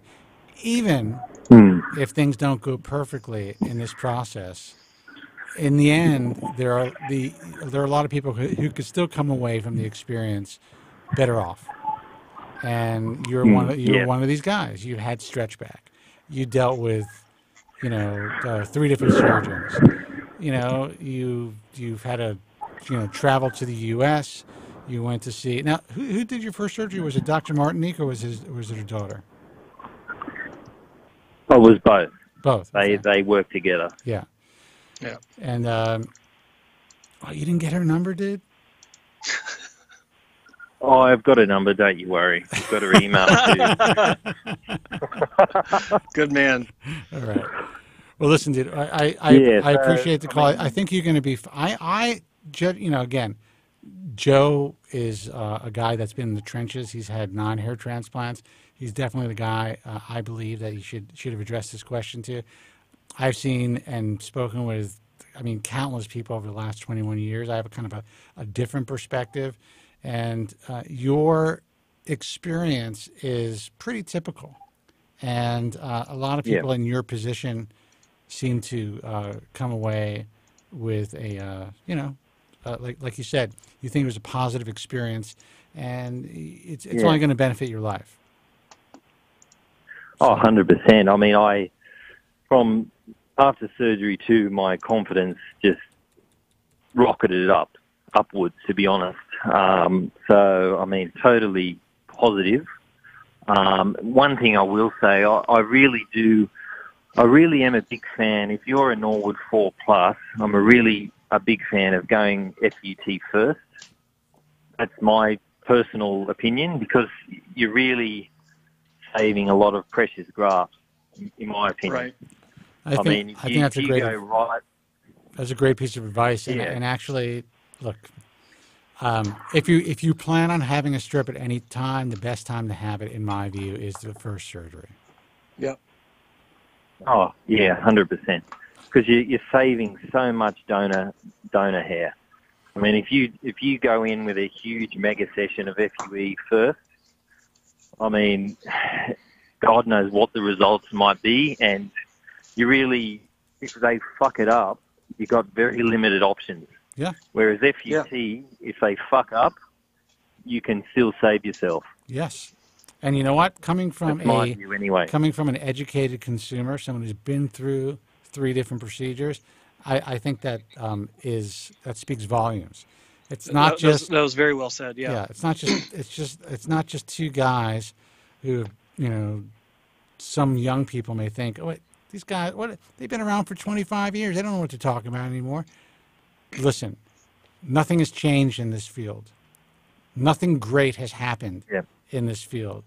And frankly, in the last decade, the only thing that I think that has happened is more people are open to having hair transplant surgery, which is good for the field and good for those who find good surgeons.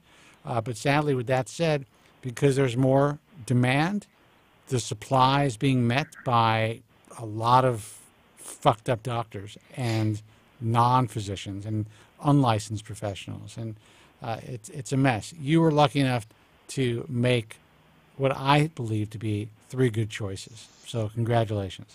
Well done. Yeah, no, thank you. And I'm just hoping this 3rd procedure sort of turns out as planned, and happy days. All right, man. Listen, good luck. Yeah. But no, I really do appreciate your time and you answering my questions. And I leave this call on a much sort of more positive note. So thanks a lot. I appreciate that. I'm glad we were able to help, and I think you're going to be, like Joe said, I think you're going to be fine. It's just a waiting game. Yeah, all right. That's right. And steering that weight to Kobren paint will work wonders, won't it? It will. It will. And you know what? We're gonna get a tip jar for the show. So anytime we help somebody, you got to give us a tip. And do us a favor, Jeremy. Give us a call in a couple months. Update us on how things are working out for you, or whenever you see changes. Perfect. All right, man. Okay. Take care. All right. Fantastic. Okay. Thanks a lot. Cheers. Bye-bye. Cheers. All right. Bye-bye. All right. We got 10 minutes. We'll take this last call, and then we're going. Hey, you're on the air. Who's this, and where are you calling from? Yo, what's going on, fellas? It's Mo. How you doing? What's up, Mo? Mo. Man, shit, you guys only give me 10 minutes? Fuck you guys again. Dude, what's cracking? What's cracking, bro? I'm good, man. Hey, that last caller, great call, but was he running away from the cops or something? I mean, I know I was the only one that heard that. What? I don't know. What? I guess I should pay more attention. What happened? No, I mean, you didn't hear sirens in the background and whatnot? Like, I mean, was he robbing a bank to get the hair transplant? That was Joe's place. No way. Is it really? I'm just kidding. No, I have no idea. I think you're hearing sirens in your head, dude. Now, listen, are you guys trying to play? If this is a prank, it's a pretty good one. Because now I'm really thinking I'm hearing shit. Listen, I got a funny story to tell you guys. Yeah, let's hear it. So before that, I haven't called in a while, so I'm actually I decided on having my procedure with Hattigan Hair Clinic, a mentor-approved clinic. Cool. After much diligent research, I'm actually going next week. I was supposed to go in June. I actually called them before I scheduled, I asked them, listen, if you have a cancellation these weeks, I'll be free. And then for about a month, I was scheduled for later on, but then I got a cancellation, which is good because I'm going to be off from work for that time regardless. So I go to Schaffhausen I get there Tuesday in Zurich, and then I'll be taking the train to Schaffhausen. And my procedure will be Wednesday and Thursday. So it'll be a 2-day FUT procedure. Nice. And yeah. So I mean, thank you guys for the help. I mean, you guys were not pushing me towards surgery. That's not what I'm saying to all you guys listening, but just obviously after the situation I had, which you guys are, I don't want to keep going back and forth to, was a rough time, and I kind of had to clear my head, and you guys helped me a lot with that. Well, listen, that's what we're here for, man. So I'm glad, and it was a fucked up situation. Absolutely, real fucked up situation, man. And I actually have a funny story to tell. So once I revisited, going to all these different places. Essentially, what happened was that in the WhatsApp chat. Of one of these consultants, he swore to me that he had 2 procedures with this with the doctor that he's doctor that he represents at a clinic, a really top clinic. won't name names, a reputable clinic, have done outstanding surgery.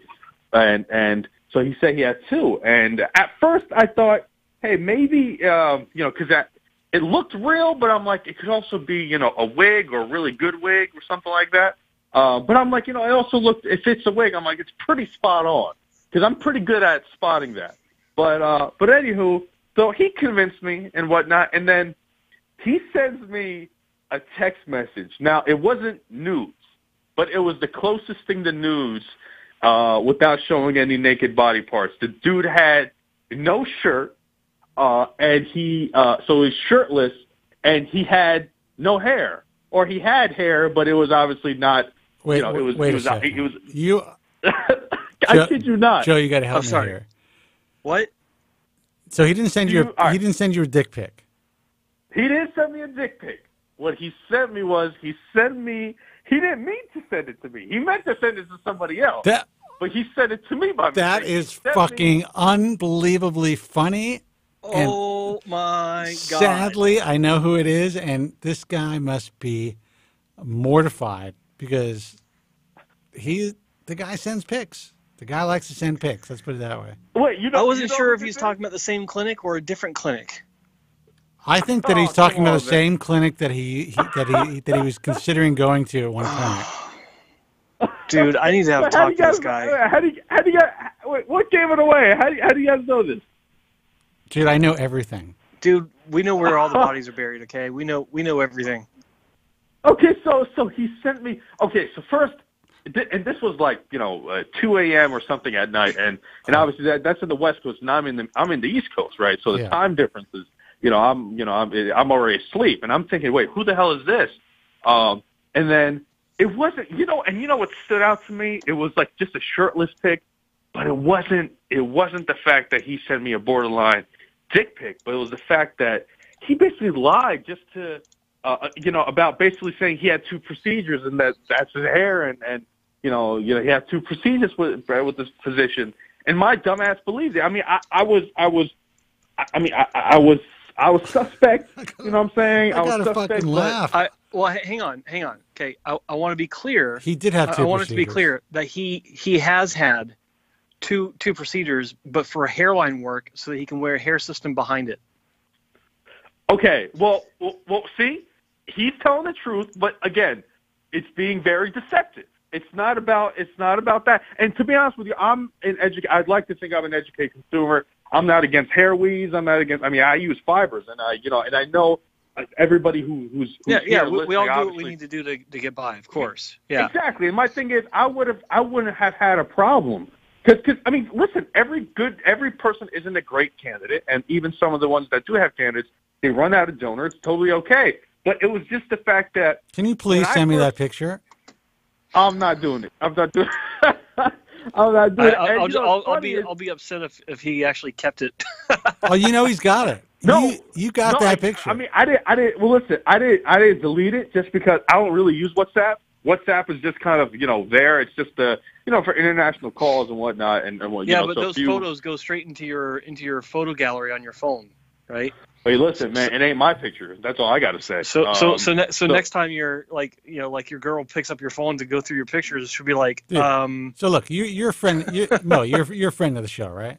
Would you consider yourself a friend of the show? OG. I'm the OG. I'm the OG of the show. All right. Yeah. All right. So, as a friend, if you had somebody else who knew about this stuff, who understood, was able to talk to you about this whole situation, would you send them this pic? Yes, I would. Yes, I would. All right, so send Joe the pic. No. Who do you want me to send it to? Email it? You could email it, I mean, I'll have you. I'm not asking for your personal numbers, but where do you want me to send it to? Your mentor email, Joe? Yeah, send it to his mentor email. I could use this for leverage. It'll be funny. It'll be a good joke. Hey. Let me put it this way. After all the shit I've been through, I'm not complaining. I'm not complaining. But again, it was funny. And listen, this is a top clinic. I have nothing bad to say about their results and the stamp they have, and everything. Even with if it was a not so pleasurable experience, I'd take nothing away. So I'm very fair-minded. It's just once I had that laugh, I was like, it's just fucked up because even as an educated consumer, I felt like, you know what, I got duped. And I'm thinking, well, what about a guy who's, less educated than I am, or just as educated, or maybe even a little more, and who got duped? Because it's just sales, and it's like, and to me, I mean, this is just it's a cosmetic surgery that's elective, and just be real with people, and just be real. And my whole thing was that I felt at that point it was just unethical, because you're telling, I mean, you've had 2 surgeries, but obviously you're being deceptive because you're saying you had 2 surgeries, and this is what you get out of 2 surgeries. This is the way that I feel. If he wasn't selling that product and he didn't want to tell you that he was wearing hair, if he was in any other industry, any other part of the industry except for selling or working or whatever, I guess, you can get away with it. But the fact that you were made to believe, you were basing a decision on this guy's results, I can understand why that would, it was funny, but I can understand why that would be upsetting. I'm conflicted on that because I know that he doesn't have before photos to show you, and he wouldn't have said, I would imagine he wouldn't have said, yeah, I had 2 hair transplants, I was really bald, or talk about the level of loss that he have. He just said he had two surgeries, right? Is that it? Yeah. That's correct, Joe. That's correct. So that's why I wanted to say that. He did not do, it wasn't like, hey, look, here's a bald pic and look at me now, and he wasn't, in his defense, he never said, hey, just look at me. I'm living, breathing, Okay. Well, that is a completely different story. I mean, the story is still funny as shit, but that's funny. It's still funny. As far as the deception part of it, I can understand why you would assume if someone said, that they had 2 transplants by this doctor, that you would assume that, why would you assume someone's wearing a hairpiece if they're telling you about their transplant? So that was omitted. I totally understand that. That's kind of a funny, and I don't mean funny, haha. It's kind of an unusual way to put it, but I understand why. If it were me, I would have said, well, where's your before photo, or just to put him on the spot. It's like, all right, 2 hair transplants. Well, maybe he was feeling really guilty and drinking one night, and he sent him the before photo.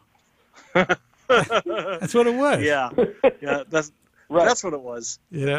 Listen, that was just, I couldn't believe it. At first, what's funny was because this person, he, once I was trying to kind of, to just keep my options open, reached out to him.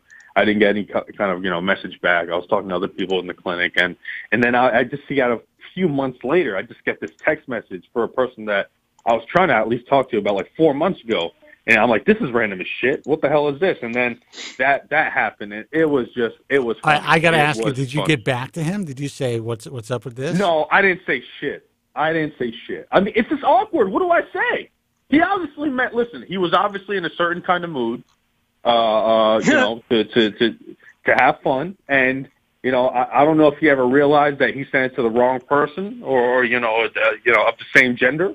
And I didn't want to, listen, man, I would hate for that to happen to me. Dude. So I try to act like, at least in his world, it never happened to him. So I'm still a nice guy. No, that's the way to be. Good. And I totally understand that. And I have received images from people that, I try not to call them on. Right. This is my rule, and Joe knows this rule. If I go drinking, the phone goes in the safe. Period. And if anyone comes to my home, I'll whatever they need. If they need to make a phone call, we have phones, but the phones go in the safe. That's it. Smart. Very smart. That's just the way it works. Absolutely. Hey, listen, man. It was one of those stories, but I made one. This is before cell phones.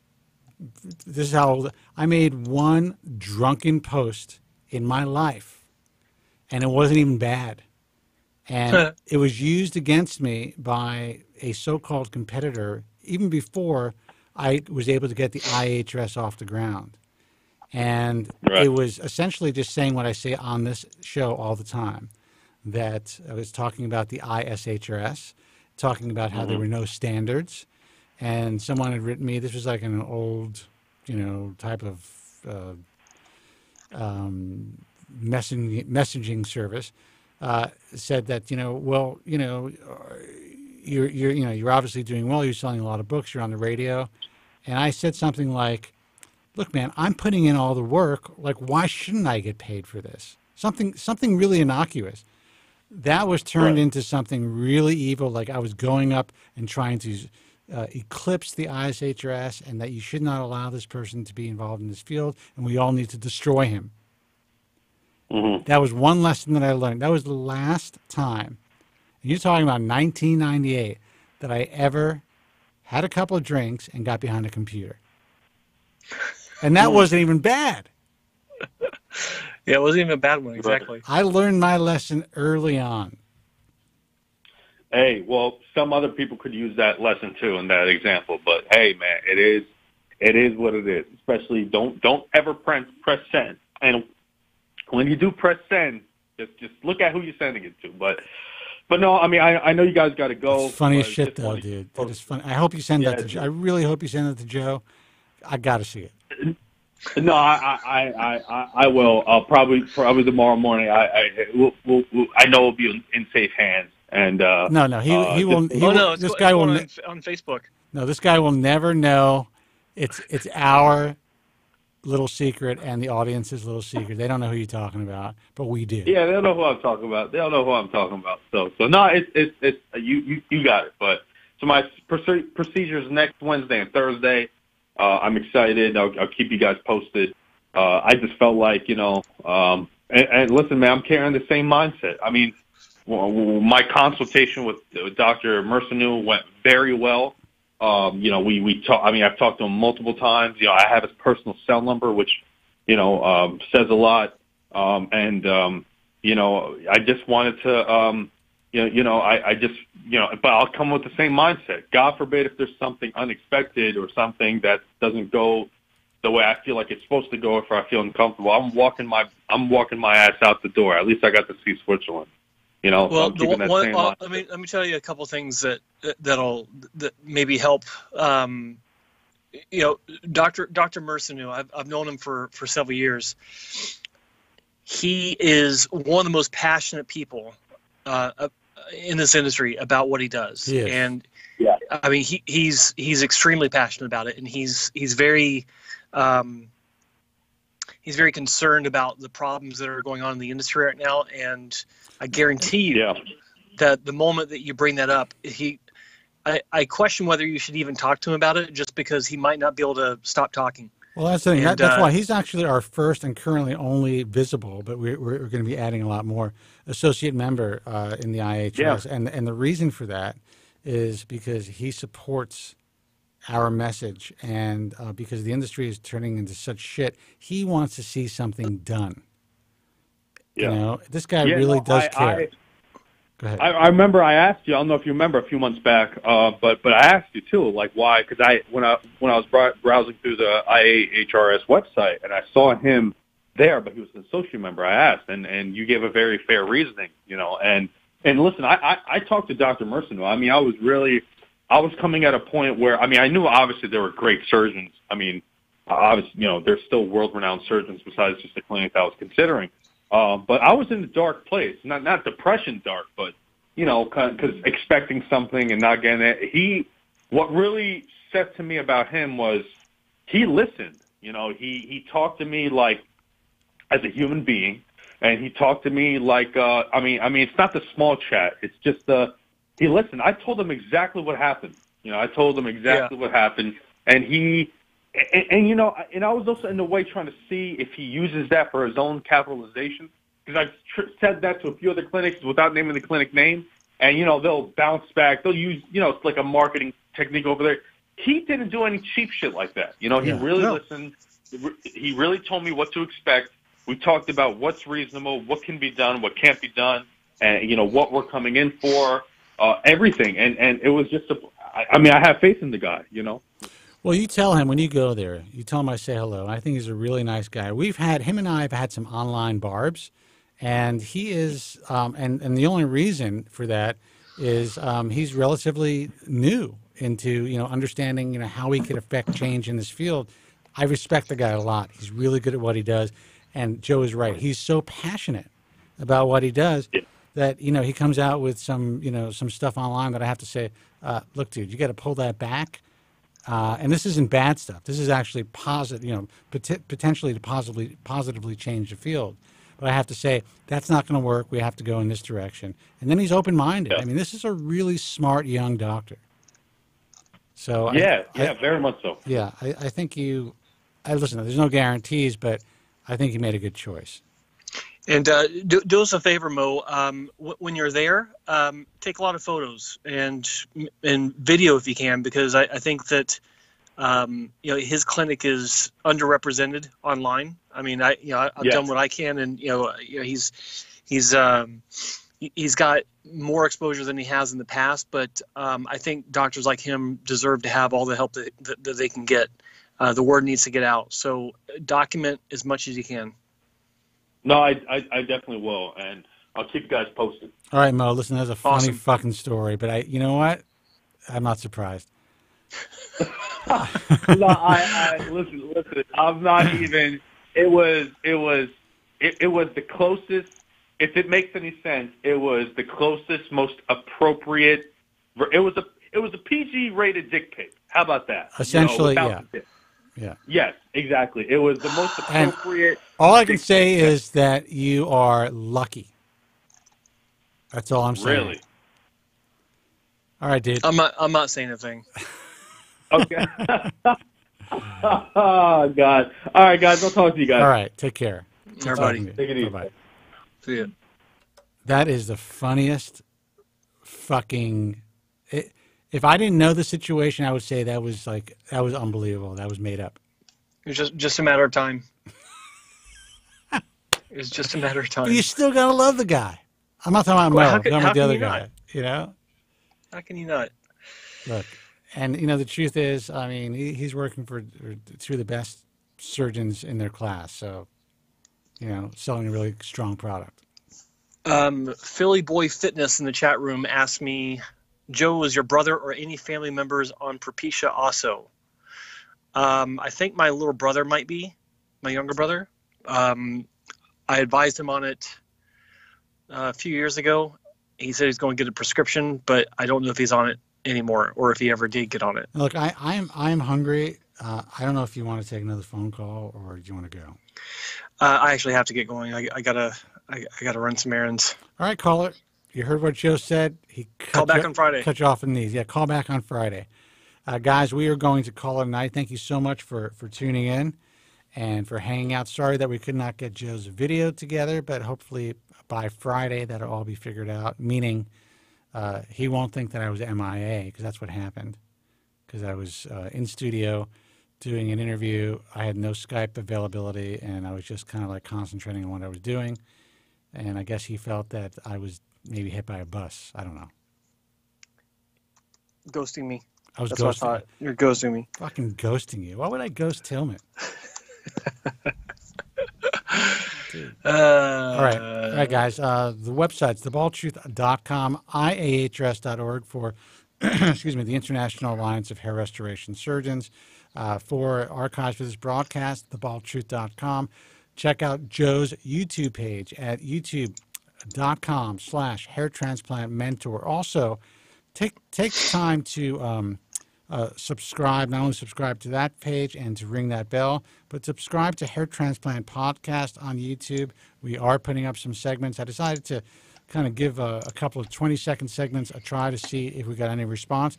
Got a response right away. That means people want to see more. So we'll be putting full segments up of Undercover Doc. And but you guys got to be interactive. Otherwise, I'm not going to do it. So that's I don't have a URL for it. So just look up Hair Transplant Podcasts, right? It's Hair Transplant Podcast, exactly. Yeah, and subscribe to that page as well. We got a couple of forums that are kind enough to embed this program. Joe just named them really quickly. We will do a whole thing on them eventually. We got hairlossexperiences.com, UK-based forum, lots of clinics, lots of patients sharing their experiences. And then we've got bellycapelli.forumfree.it. It is the Italian hair loss and hair restoration forum. And of course, international-hairlossforum.com. It is the French hair loss and hair restoration forum. Check them all out. All right, guys. Joe's website, hair transplant, hairtransplantmentor.com for everything Joe Tillman. Until next time. And also, do me a favor. Some guy actually said he felt it was creepy that I was trying to get people to like me or follow me on Instagram. Oh, you saw him. A guy in his mid-50s. A, I'm not in my mid-50s yet. And B, I don't give a shit. Follow me on @SpencerKobren on Instagram. We're trying to build a page on there. It's been doing pretty well. And, you know, by you doing that, you're helping a lot of people. Just that a simple follow and liking the content. That's @SpencerKobren on Instagram. Until next time, be strong. God bless, and thank you so much for listening. Thank you very much. I'm sorry for any inconvenience you may have been put to prior to the program, and I'm glad you enjoyed it. And if you could now leave by the exits at the rear, that'd be splendid. Thank you. Good night.